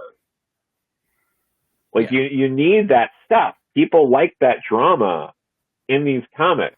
They're a lot more like wrestling than they're acting like it, which is weird because so many comics writers and artists and editors are really into wrestling. Yes. And they talk about it, and then they're handling comics in a way that's like goes against all of that, and it's baffling. Yeah, because that's a major theme for wrestling, right? I mean, you have the villains, and you create these things and keep them going. Yeah, I'm glad you brought up the X-Men because I think that's part of why I'm not liking a lot of the X-Men stuff. Is these villains are just like, just unnecessary. I think that was the word you used. That's just what I see every time. It's like, oh, geez. Yeah, like Apocalypse is a good guy. Exodus is a good guy. Sinister, like he said, Sinister is like, what's he doing? It's not doing anything right now. And like, if you say like, who are the main threat to the X-Men right now? You're like Orcus, Nimrod. Well, what's been going on with that? Like, we get issue to issue of just like partying in Krakoa, and I don't understand. I don't get it. Which is a great idea for an MMORPG. And I mean that sincerely. Like, if you wanted if you created a game and that was what was going on in the game, and you're like just chilling with friends online and you had the option to go on quests or, search Krakoa, that would probably be a fun, fairly successful game. It does, like the way it's set up now doesn't work for that. And again, it's like, different things in different mediums work differently. And that's nothing against any of the people working on it. And I know there are people who are reading it and love it. And, great. I'm happy that people are liking it. Because at the end of the day, it's entertainment. It's not something that should be taken to a point, because it's entertainment, but I also invested a lot of time and money into this. So, but all of these, sort of newer characters, it's like, who are the villains? You're sort of looking at, like in Far Sector and, these different versions of Green Lantern. And it's just like, who are their arch enemies? It's like, oh, it's just these cores, or this, you kind of get an idea of like these aliens, but it's like, that doesn't fly. That doesn't create something engaging for people, where it's like, oh, well, who's like Hal's arch nemesis, Sinestro?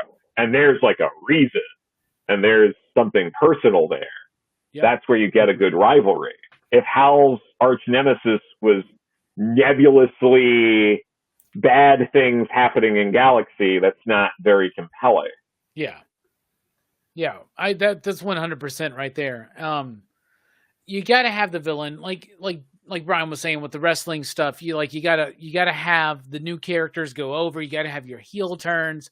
You got to have the drama, the soap opera-ness of it. But you gotta build it. You gotta give these books a chance. Like, books don't get a chance anymore. Like, if it's not popping in like 3 months, it's done. It's kind of like that Cowboy Bebop show where like it wasn't even like, dude, it's been like 2 weeks. Half of us were planning on watching it, but you cancel it, and so they kind of like jump the gun too quick on certain things, but they also don't build them up in the correct way.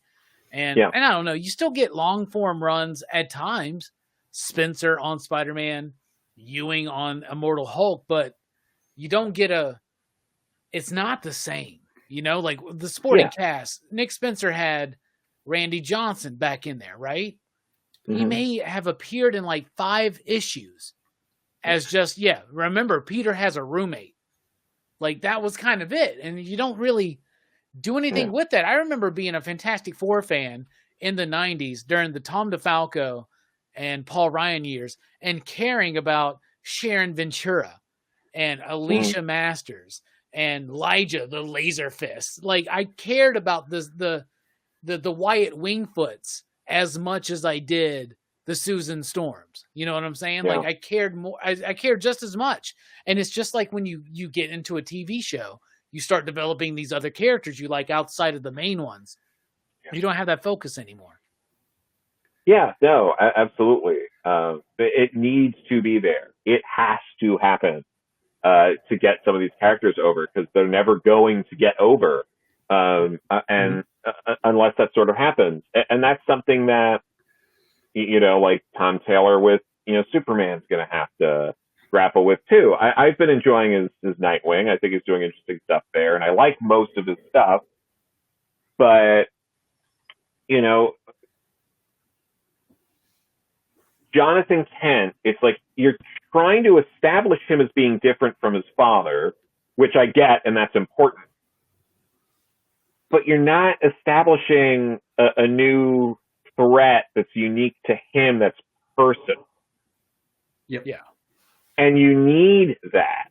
There needs to be some sort of character. Maybe it's an alien or whatever, like whatever it is, whatever you need to create that does something to get John moving in sort of that direction, to have to grapple with his own demons to defeat. Like, he needs that. And a lot of these characters do. I mean, if you're going to do, like the way they're doing Damian right now in Robin works, but, it's this like fighting tournament. So it's the drama and all that's baked in. Yeah. So, but he still needs his own villain. Because Damian is also a character where it's like, oh my God, it feels like for 15 years or so, we're just dealing with, Damian and being like, every time there needs to be a threat, it's, do you remember who his grandpa is? The League of Assassins. And it's like, come on, you gotta, and I understand that might sound a little contradictory to what I was just saying with the establishing something personal, but it's it's like, we know Raja Ghul, we know Talia, we know these characters. It's like you need to introduce something new to that, because you have to build it up and build it out. You can't, even if there's a few personal things, if there's no supporting cast, if there's none of these other elements, like a strong villain, even if you have like a decent supporting cast, without the strong villain, without the threat, without the stakes being there, people only stick around for so long. Yeah. I like that in Robin right now, because I feel like they're developing some stuff with like Flatline and the Respawn character, and bringing back in Connor Hawk and the use of Ravager and building up his like thing, and then going beyond just the typical Al Ghul legacy and going into like his great grandmother, how long will that go on? Like, in fact, I think when Williamson's done with the run may be over, and there you need another part of this is the idea that other writers would come on, other artists would come on, and they would build on what was pre-established. It wasn't like every time a new team comes on, they got to change everything up, a new direction. What if Hulk was a fucking starship? Like, you don't need that. Like, usually it's just like, where did we end? All right, let's go. Yeah. Yeah, because I would read that. Sure. I do like that setup that they have in that Robin book a lot. I would read that if they kept that going with different things like that. Because I guess, I thought they were trying to set up like Connor as like, his kind of arch nemesis kind of thing. But I think it shifted a little bit. But I was digging on that. I thought that was a really cool, conflict, the way they were doing all the stuff, and so. I'm also just a mark for Connor Hawke, because that's when I was first reading Green Arrow, was during that era. Like Chuck Dixon and like Ollie was already dead. And like I'd never read a book with Oliver Queen in it at that point. But Connor was my Green Arrow. But Kyle was my Green Lantern. So there you go. The first Hal Jordan issue I ever read of Green Lantern was the tie-in to the Reign of Superman, where like Mongol and Cyborg come in, they destroy Coast City, and then I was like, this is cool. And then I guess that's a lie then, because I did read the next issue with Green Arrow, and it was just the next issue, and then the following issue, Hal Jordan's fucking nuts, and he's insane, and I was just like, wow, DC Comics are fucking awesome, y'all. They're like killing Superman, Green Lantern's insane, Batman's back is broke. That stuff worked on me, man. Yeah, no, there's a good time for that, but those things do need to. That's fair, but yeah, like Hank Henshaw was such a fantastic sort of nemesis. Those were serious stakes. He was a major threat in that book, and like we were talking about, like the stuff sort of baked in with Robin with that premise works, and what Philip Kennedy Johnson's doing with Mongol is certainly being built up as like a threat for an like oddly underused character for someone as powerful as Mongol. You would think like if they weren't overusing Darkseid, they'd be overusing him. But I get it's his son, it's not him, but you know what I mean. Yeah. But yeah, there's all that going on, and yeah, I'm just thinking of, just other things like everyone can name Avengers villains, but it's like, okay, name some Champions villains. Name some champions. Yeah, but that's the thing. It's like you need to get these things to go over, and there's no interest in having it go over. It's just like, well, let's put the book out, and then like, oh, these sales aren't as good as we want. Let's cancel it, and then a year later we'll bring it back as a tie-in to an event, which will be followed up by a 5-issue miniseries that, another 2 years we'll come back and we'll do a 12-issue run. And then after that, we'll sit on it for 2 years and come back with an oversized one-shot. And like, that's not a way to build up any of these brands. Yeah. You know what a book at Marvel that's doing it right now that I think is Strange Academy. Like, I adore that book. Yeah. New characters, most of them connected to aspects of the Marvel Universe, but new characters that I shouldn't care about because they're young. It's kind of like that Chucky show. Like, why do I care about these 14, 15-year-olds? But it works. It's exciting. You got one writer. You got one artist. It's consistent. And it's popping, and it works. And they introduce a new villain, and people are like, maybe it's just speculation, but people are like hyped up on it. They got something working there, right? Yeah. So the best thing to do is just keep it going, right? The worst thing to do would be to cancel it and reboot with a new number one. And I'm worried about that because it's ending and it's coming back for the second semester. And I'm like, but don't do second semester number one, right? But even if they did, if it's the same team, go for it, right? Yeah, because that one does, like, the characters, they all have, like, they all are having their journeys through there, and they're, they're making jumps and things like that. That book is really well constructed on all that. And, but I'll be honest, the main reason, I'm a big Doctor Strange fan anyway, but the fact that they had Dormammu's son, Doyle, that was all I needed to see. That, like, and his journey is freaking fantastic in that book, man. Have you been reading that last issue? I have hearing really good things about it. I want to pick it up soon. Yeah, it's good. Is it all collected, or not all collected, but there's a collection of it? Or? They collected them in these like little digest forms, and those are kind of like hard to get, but there are a couple of those, and there is like, I think, going to be like a deluxe edition hardcover semester one kind of thing coming out, all 18 issues or something. That'll be good. Yeah. Because I think it's 18 issues for the first semester, then they're going to go to the next one. But it's been a really fun book. It's easy to say it's the Hogwarts of the Marvel Universe, but it's they're new characters. They're connected to aspects of the Marvel universe, and it works. And yeah, Dormammu's kid is there, and Doyle's my favorite character in that book. Oh yeah, he's awesome. and they're building up some things, and Humberto Ramos doing the artwork on every single issue, like it's amazing to me. But it shouldn't be too amazing. He was the only cliffhanger artist that completed his series really full on. So back in those cliffhanger days. Switching gears, let's get a little bit more positive before we wrap up here. Of course. What's the last good movie you saw, Joe? Oh wow, last good movie. In theaters or anywhere? Anywhere. I think. I do watch a lot of bad movies with friends. Yeah, right. Pretty regularly. But, I mean, I watched it a few weeks ago. I've seen it multiple times, but Walk Hard is always a good time. Mm-hmm. That is always a solid movie. That's I've never seen that. It's the parody of, okay.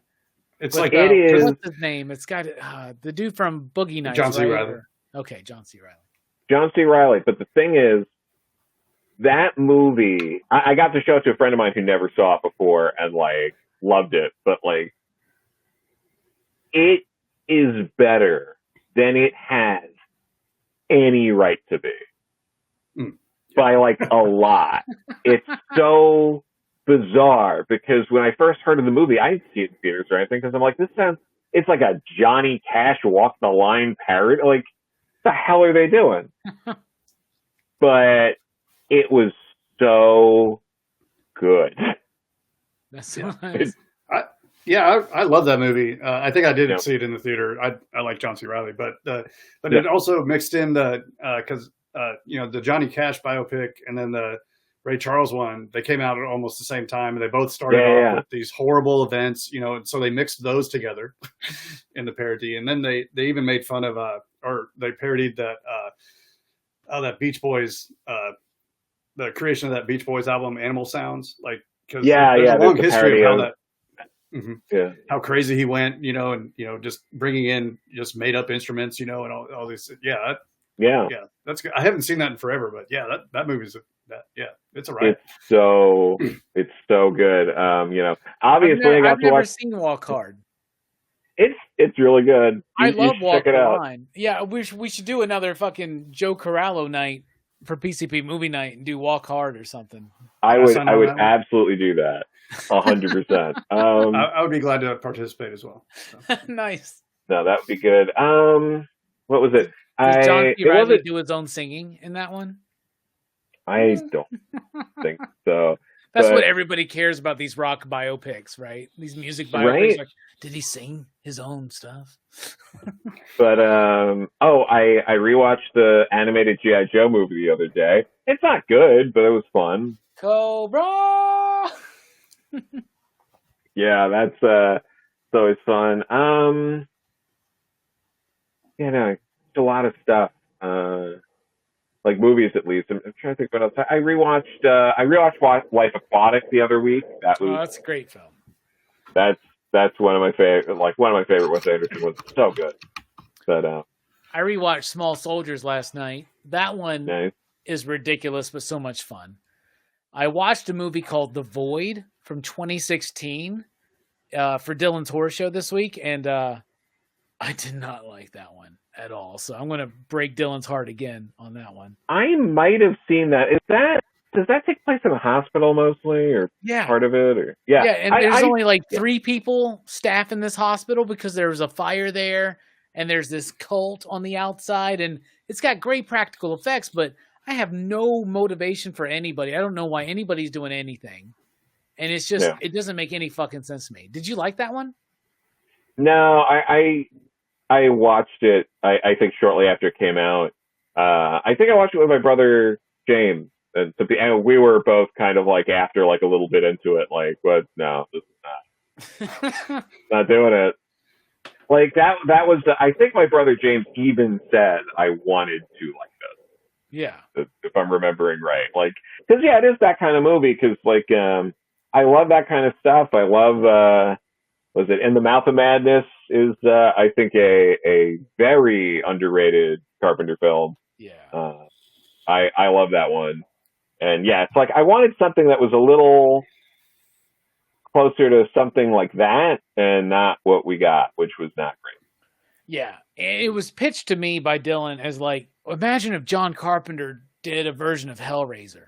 I was like, all right, I could be down for that. And it just did not work. It just did not work for me. But well, you mentioned Life Aquatic. My wife and I, for our last anniversary, the one way we connected early in our, we started dating and everything was mutual love for Royal Tenenbaums. So we basically got, ordered dinner in, and watched the movie, and we were a ball of tears at the end, as expected. But that, I love every Wes Anderson movie I've seen. I've absolutely loved. But that one, I remember seeing that in the theater and just breaking down, throughout the whole movie. I was like, it's so good. Yeah, I saw that twice in theaters. I loved that movie. I had it on DVD for like ever. I still have my DVD somewhere. I'd have to dig it up, but and I rewatched it within the last year.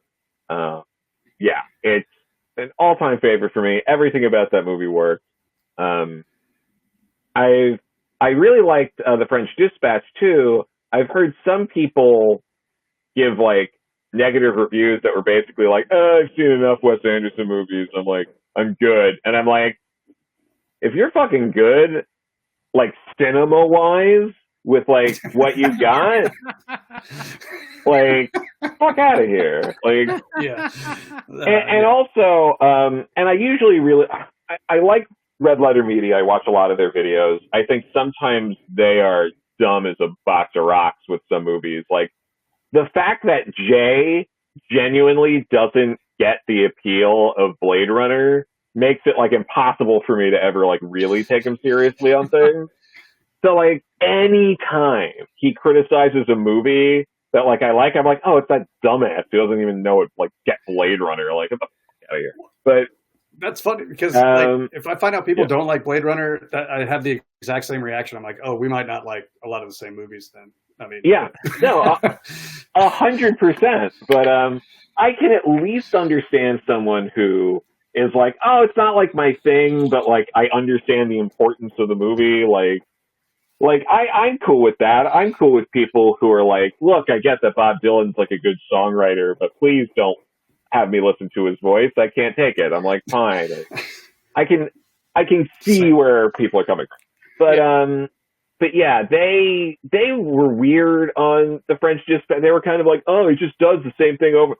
First, they explained how, like, when they were describing the movie, they're describing a different kind of movie than he normally does.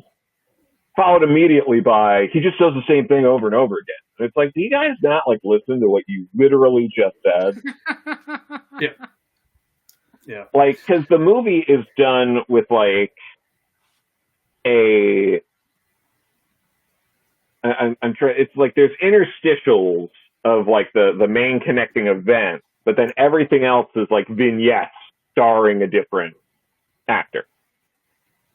And the vignette will run, like 20, 30 minutes, whatever it is. Then we'll have an interstitial. We'll go into the next one. It's like, he doesn't do movies like that. Like, that is new. Like, what the hell are you talking about? Like,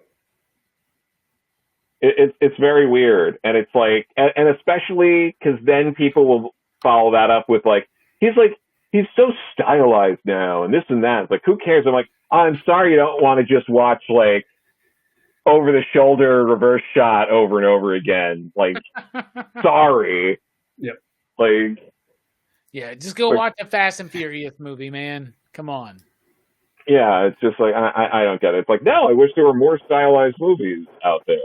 Absolutely. Yeah. Those are the ones I dig on for sure. So did you enjoy the French Dispatch? Or I haven't seen it yet. So. No, I liked it a lot. No, it's very good. It would be hard to beat for me, stuff like Royal Tenenbaums, Rush 4, Life Aquatic, and all that. But the French Dispatch, I thought was very good. Okay. What did you think of Isle of Dogs? I liked it. I liked Fantastic Mr. Fox a bit more, but I still liked it a lot. Yeah. I actually saw Isle of Dogs before Fantastic Mr. Fox. But yeah, both of those are just I don't know, fabulous. I don't know. Oh yeah. No, I really I love the recurring bit in Fantastic Mr. Fox of whenever they go to eat, they become like ravenous animals for like a second. It's such a good bit. Yeah. I love the cuss thing. I know it's an easy one, but it's like, cuss you? Are you cussing me? And even the graffiti just says cuss. Yeah, it's a good bit. I like that a lot. But yeah, I mean, other than that, it's like I haven't even watched like Hawkeye yet. I'm like so burnt out on the Disney stuff. But I've been watching Peacemaker, and that's been cool. I hear that's fun. I haven't watched it yet. I got an episode and a half in. I'm going to keep watching it. I've definitely laughed out loud a lot, but yeah, I mean, if you liked that second Suicide Squad movie, it's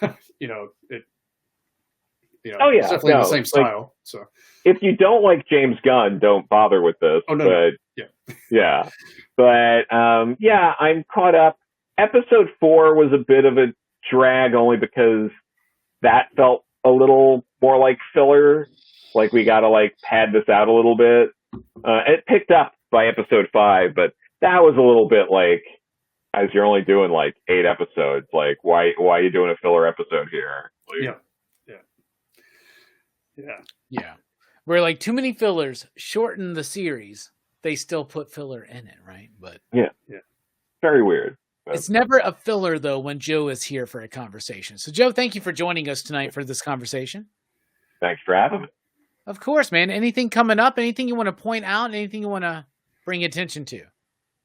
The things I can bring attention to right now are, the BECSTAR trades still available. Feel free to pick that up. If you haven't also picked up, what was it? The TKO Tales of Terror anthology. I have a story in there with Liana Kangas and Paul Ezqueta. It's a fun story. You can get the individual story if you just want like a digest-sized floppy, but you could get all the stories they did in the one book. And then you can also still read She Said Destroy issue 1 for free on Vault's website. And the trade is also still available. And the Deadbeats anthologies, volumes 1 and 2, are still available through Wave Blue World and Amazon, all those places. Heck yeah. Well, thank you, Joe, for being here. Thank you out there on our Patreon audience for joining us tonight. And thank you out there watching this on the replay, out on the YouTubes. And Brian, thank you for being here, buddy. You got any final thoughts? No, just glad to be here and glad to be able to talk about comics, even though sometimes it's hard, I mean, that's why we talk about it, No, obviously, it's hard, but they still make good comics. I still buy comics. And I can always go back and read older ones if a certain franchise or IP isn't what I'm into at the moment. Yeah. We all still love comics, y'all. We all still love comics. It's okay. We'll do a follow-up episode where we only talk about what we like. We should do, next time we'll do that. We'll just be like, no negativity, no, like, what's wrong with everything? Listen, what's good about the whole throughout all of existence, right? So, anyway, I'm Rockin' Robbie Billups. Peace and out. Station, pop, pop, boom.